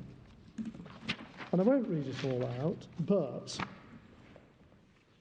in essence, it's saying the world of unreality should be kept as near as possible to reality. Things are to be taken as they are in reality at the valuation date, except to the extent that the instrument postulating the hypothetical transaction requires a departure from reality. The hypothesis in section 14, i.e. cancellation, mustn't be stretched further than necessary by reference to the words of the statute. And I've already said it tells us the thing that we're to assess, not the evidence can be taken into account. In other words, the reality principle tells us to confine the cancellation assumption to defining the thing.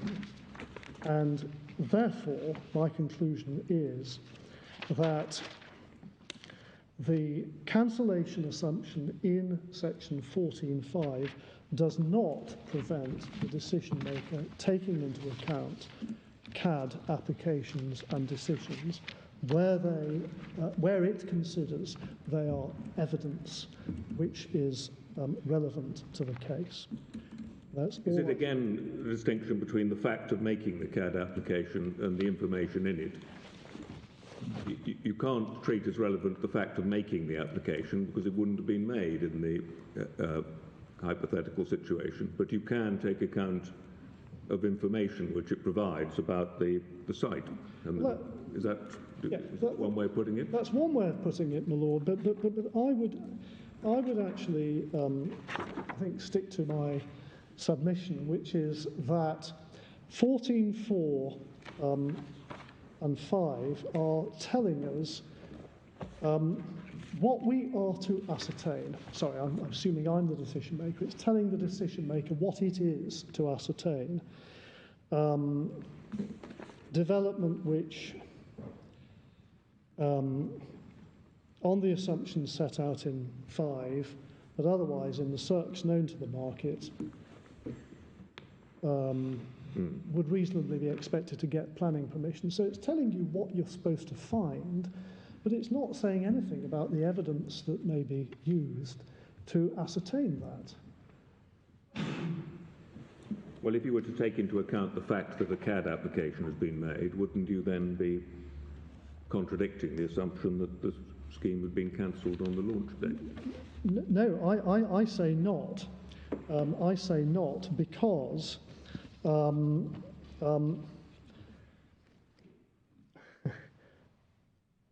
one looks at 4A and B and 5, they are describing what AAD is. It's development which, on the cancellation assumptions, but otherwise in the circumstances known to the market, would get planning permission. Let's put it shortly. But it doesn't say anything about the actual evidence which can be used to ascertain that thing. Even if I'm wrong, my lord, then your formulation would allow one to take into account the information in the CAD application. I can see.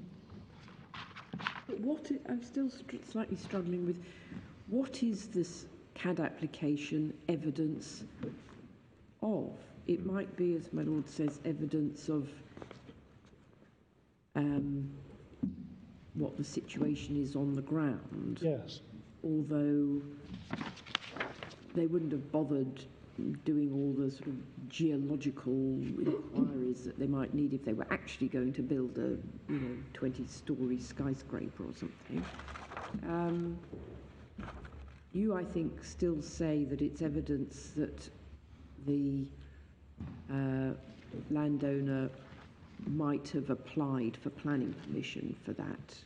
Well, and it's also evidence, I think, as my Lord Sales was suggesting earlier, of what they think the best use of the land is as a mixture of. yeah, it can be, not necessarily is. This is for the decision maker. It can be evidence of site availability, suitability, and of a proposal that would likely have been made in the no-scheme world. Whether it is in any particular case is for the decision maker.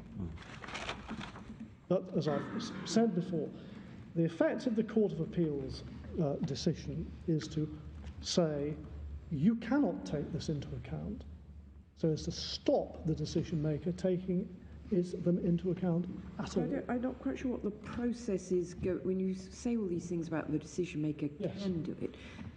then the decision maker is, I'm not quite sure what the lines of inquiry are that the decision maker then pursues in order to decide whether in fact it is relevant information, given that it's all in a hypothetical world. Well, the upper tribunal has appeals about all of these sites before it at the moment, and so in due course it's going to have to determine them. And I say it will be expected, it can be expected, should be expected, when it's reaching its decisions to the Secretary of State, assuming you decide in our favour, will perhaps say these CAD applications on the various sites are evidence of what the site's capacity, suitability for these particular uses. And the Secretary of State may also say, I don't know, that they are also evidence in this particular case of what proposals would likely have been brought forward in the no-scheme world. And the upper tribunal will have to make a decision on that. That's all I wish to say about that heading. And I move on then to heading 8. Does section 5A2 of the 19th... Sorry, just before you do move on, Sorry, Lord. we've been talking specifically about applications. Yeah. But in the points you were making about decisions, which was the consistency point, am I right in thinking that's a slightly different It's a slightly different point, yes. argument? That's all, is that a sort of public law point in relation to how one would decide whether something is AAD? Well,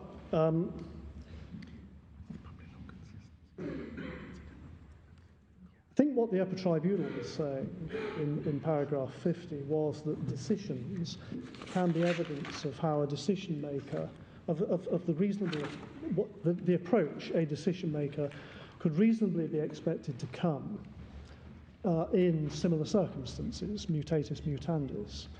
And by reason of the consistency principle, it is a public law point also. It goes beyond actually what the upper tribunal said in 50, that it is a public law point. But it's an odd consistency, isn't it? Because if you've got two sites, both of which are equally good for a out-of-town shopping centre or motorway service station, and one of them gets the planning permission, the other one can't say, oh, well, you've got to be consistent. You gave them planning permission to build a motorway service area, so I've got to have permission as well. I mean, on the contrary, consistency means you don't give the... Of course, but you might have a case where a decision has been made which interprets a relevant planning policy in a particular way. Right. And you would expect it to be... Which I think was the Baroness Cumberledge sort of situation. So in the decision-making path, you have to work out what the policy means before you come to the facts. And it may be that point of the decision-making path ought to be consistent across various cases. I mean, as I recall it with Baroness Cumberledge, the problem was that in one case, the Secretary of State had decided that housing policy was up to date, and in the next case, he decided that it was out of date, which brought in a development test favourable to the developer. And the objectors to the development got it quashed because they said, well, you, the Secretary of State, should have taken into account when you were deciding it was out of date, your decision only a few weeks ago that it was up to date. Right. But how does that work in the world of AAD? Because, as you pointed out, an application for a certificate is optional. You might just go to the upper tribunal and then it has to decide. Yes. Is the upper tribunal required to have regard to what may have been a certificate granted on a particular basis by a local planning authority in one case when it's deciding whether something else is AAD? Well, it will no doubt have regard to it, but I'm a more paradigm situation would be where the upper tribunal reached a decision interpreting policy in a particular way in one CAD case, and it would be expected to take account of that decision in Well, sorry, it won't be a CAD case. It'll be just if it's in the upper tribunal only. It's just going to be AAD, isn't it? Well, the upper tribunal has, as I say, with regard to these 4 sites, CAD applications on appeal before it for all of the sites. Right. What appeals against the certificate? Yes. Against the certificate. I think it's the Secretary of State's appealed in respect of 3 sites. I think it's the Secretary of State's appeal against the local authority's certificate. And in respect of one of the sites, it's an appeal against non-determination, I think, by the landowner. Right. Appeal against the local authority's non-determination of the CAD application. But presumably it doesn't just substitute its own view for the local authority on an appeal against the CAD certificate. Otherwise there'd be no point having the CAD certificate. No. No, I mean the certificate is said to be conclusive. Yes. So what is the basis for an appeal? What can you argue on an appeal against a conclusive certificate? Well, this is...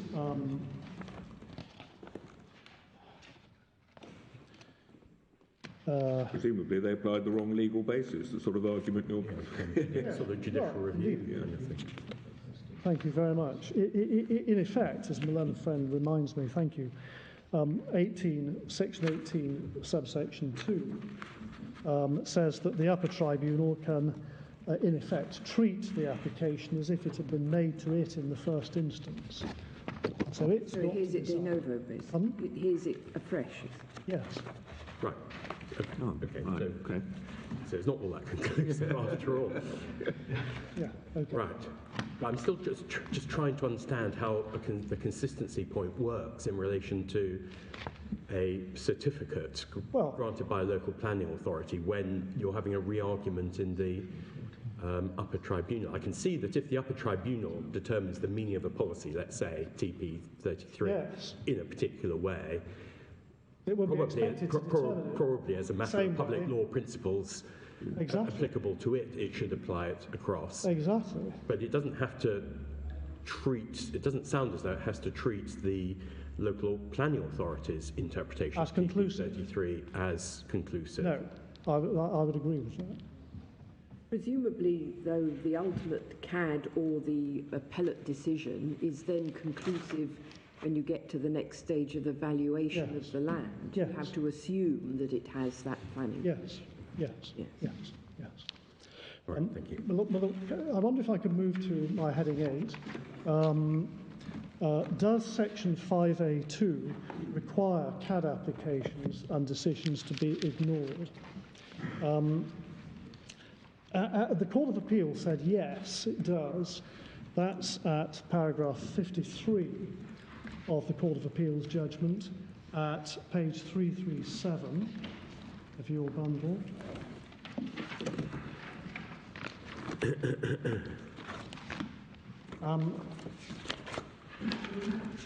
Section 5A, we recall from the bundle, deals with the relevant valuation date and provides no adjustment, and subsection 2, no adjustment is to be made to the valuation in respect of anything which happens after the relevant valuation date. So in this case, the CAD applications were all made after the last of the valuation dates. So Lord Justice Lewison said in the passage at 53 that such applications existed, couldn't have been known to the market on the various dates. So not only does Mr. King's argument require it to be assumed that each application for a CAD in the real world was an application for planning permission in the no-scheme world, it also requires an assumption that each application had been made much earlier than it was. The latter assumption would be contrary to the reality principle and directly contradictory to Section 5A2. My Lord, I say as follows. First, this point can't be a reason to defeat this appeal and uphold the Court of Appeal's answer to the preliminary issue, even if Lord Justice Lewison were right, because CAD applications can be made as from the launch date, so before the valuation date. although they're usually, and I think we've said this in our case, they're usually made after the valuation date, but they don't have to be. So this point is not a reason to defeat this appeal, even if Lord Justice Lewison is correct. But in any event, I say, even when a CAD application is made after the valuation date, Section 5A2 still doesn't prevent it being taken into account. And with all respect, Lord Justice Lewison was not correct. 5A2 is there to prevent interference with the principle that value is to be ascertained as at the valuation date. It's not concerned with the evidence that is used to ascertain that value as at the valuation date. In the Melwood case, referred to in our case, given the time, I won't take you to it unless you ask me to, the Privy Council held that post-valuation date transactions could be relevant. They were relevant because of what they call the presumption of continuity. They provided evidence of the value on the valuation date on the basis that values hadn't changed between the valuation date and the date of the comparables. And in the Bishopsgate case, referred to also in our case,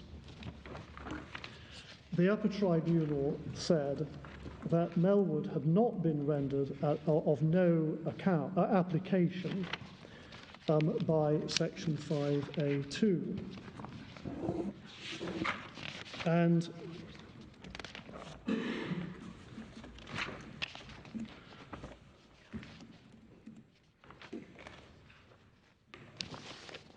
it said, and I'll just refer you to 62, if I may, and 63 of the upper tribunal, which are at page 676 of your bundle.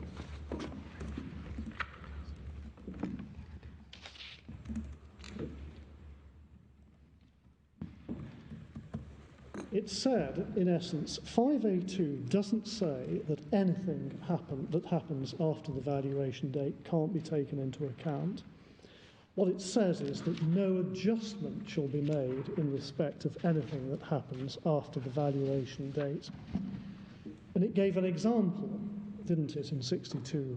Hope value can't be established by reference to post-valuation date events, showing whether the hope was or became more likely to be fulfilled.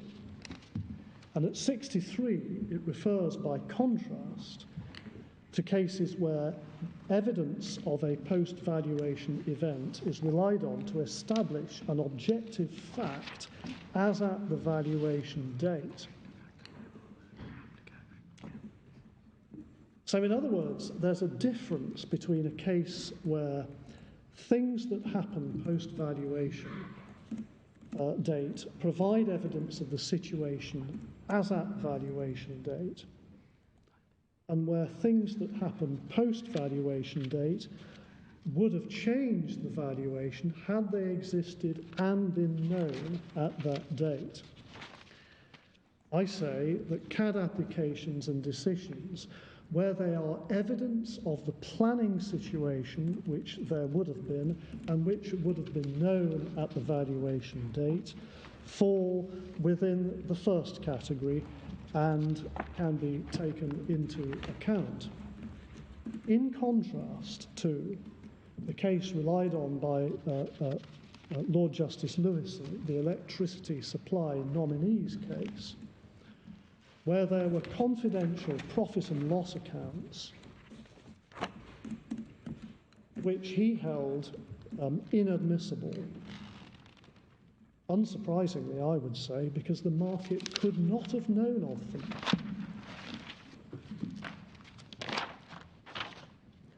CAD applications and decisions will only be relevant if they're evidence of a situation that would have existed at the valuation date and would have been known. So they're neither more nor less than evidence of something that would have been known to the market. And I'll just mention, but if you'll forgive me in view of the time, not to take you to the case. In the Essex Showground case, which is B6 at 729, the upper tribunal suggested in paragraph 45, page 745, that the grant of planning permission for a racecourse could show that planning permission could have been reasonably expected at the valuation date, and that was a case that wouldn't be caught by 5A2. I agree, and I suggest that that's helpful. So I've got two more headings, if I may, in the remaining 10 minutes. They're both quite short. 9, then. Is there any reason why CAD applications and decisions relating to other sites, is there anything else, is there any other reason, I've said, why CAD applications and decisions relating to other sites should not be taken into account? And, Lord, after dealing with the cancellation assumption, Lord Justice Lewison dealt with other matters at 50 onwards, 50 to 63, under the heading, is an application for a CAD on an adjoining site to be treated as an application for planning permission? And he identified a number of problems with that proposition. I've already dealt with where the specific statutory authority is needed to take account of CAD applications and decisions. I've already dealt with the effect of section 5A2. And in our case, we've considered the other points that he raises as the second problem at paragraphs 58 to 63 in our case in some detail at paragraphs 110 to 140. Some of those points are not taken up by the respondents, but the second and third respondents at 79 to 81 raise that's at page 296, raise the issue of how our interpretation of the legislation would work in practice. This raises some of the issues raised by Lord Justice Lewison and which we've covered in our case. As I understand it, the concerns that are raised here are really about the relationship between the claims of a number of landowners. And the particular concern is that a claim about one site may not be known to the owners of the others, or may be determined at an earlier date than the rest, and therefore may, in the words of Lord Justice Lewison, exhaust most or all of the real-world development capacity of an area. We've answered this point in our case at paragraphs 120 onwards. So if I can summarise, a CAD decision does not use up development capacity. As the respondents recognise, CADs are theoretical mechanisms to determine compensation in individual cases.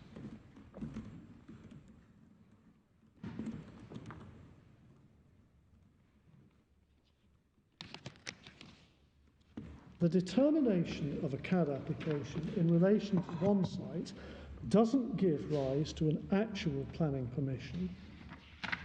All it does is to allow the existence of planning permission to be assumed for the purpose of that particular site's compensation claim.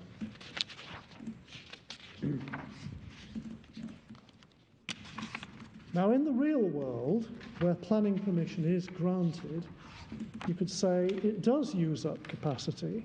The reason is you can build it. So if I get planning permission for 100,000 units of student accommodation, and there's a need for 100,000, It's unlikely, perhaps, that the planning authority is going to grant permission for any more. We've already granted a permission to Mr. Corner, and he can build it out.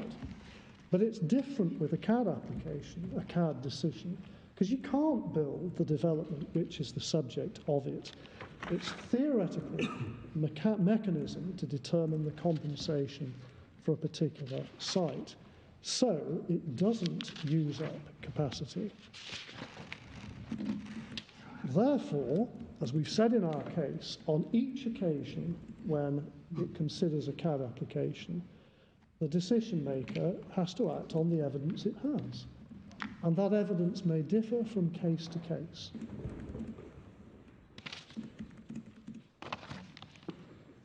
I remember I've read that bit of your Yes.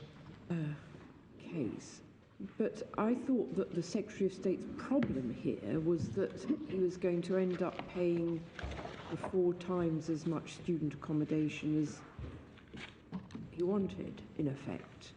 But what you say about it not using it up, so you do accept that if Site 1 had got a CAD for all the student accommodation for which there's a demonstrable need under TP33, Site 2 comes along to build a building with an extra 2,000 student accommodation units.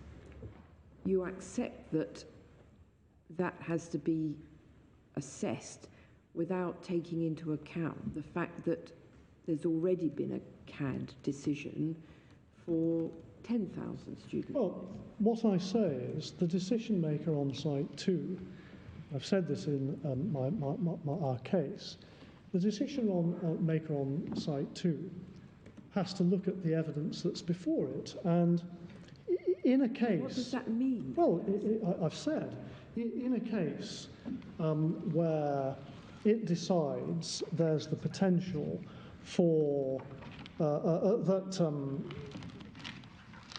a need for 10,000 and all 4 sites have the potential and are suitable for student accommodation equally, it would be able to take that into account and may decide to grant a CAD on Site 2 for 2,500. That will be up to it. In other words, it's got to look at the evidence before it. Every time it decides a CAD, the decision maker has to look at the evidence. But if the evidence includes the fact that it has last week granted a CAD for 10,000 units, is that evidence which is relevant to whether it should now this week grant a CAD for another 2,000? Yes, it is. But the case I posit in my case is a case where when the first CAD was determined, I've said a year ago, it's paragraph 122, page 255, when the first CAD was determined, the decision maker, for whatever reason, didn't take account of the potential of other sites. But then you could have a situation a year later, and this is my paragraph 123, where there was evidence of the potential for student accommodation on other sites. And then the decision maker would just have to make its decision on that evidence, on the evidence that was then before it. Obviously, if the decision on a CAD application, on the first CAD application, was a week before, it's unlikely that the overall picture before the decision maker would be very different. Well, so what is the result of that then for the second application? Well, on the second application, I've said in 1, 2, 3,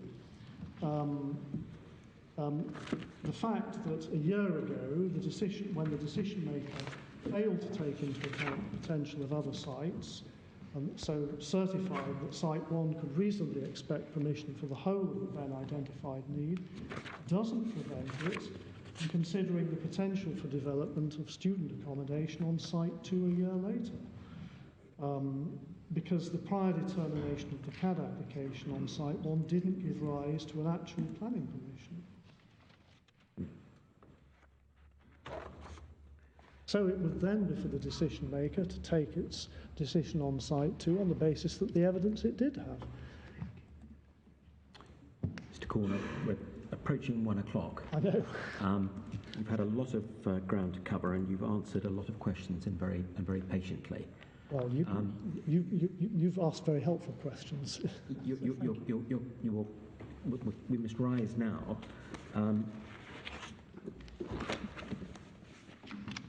If you would like to eat into your reply time a little bit to develop your final submissions, then that is something which I'm sure we would be happy for you to do within reason.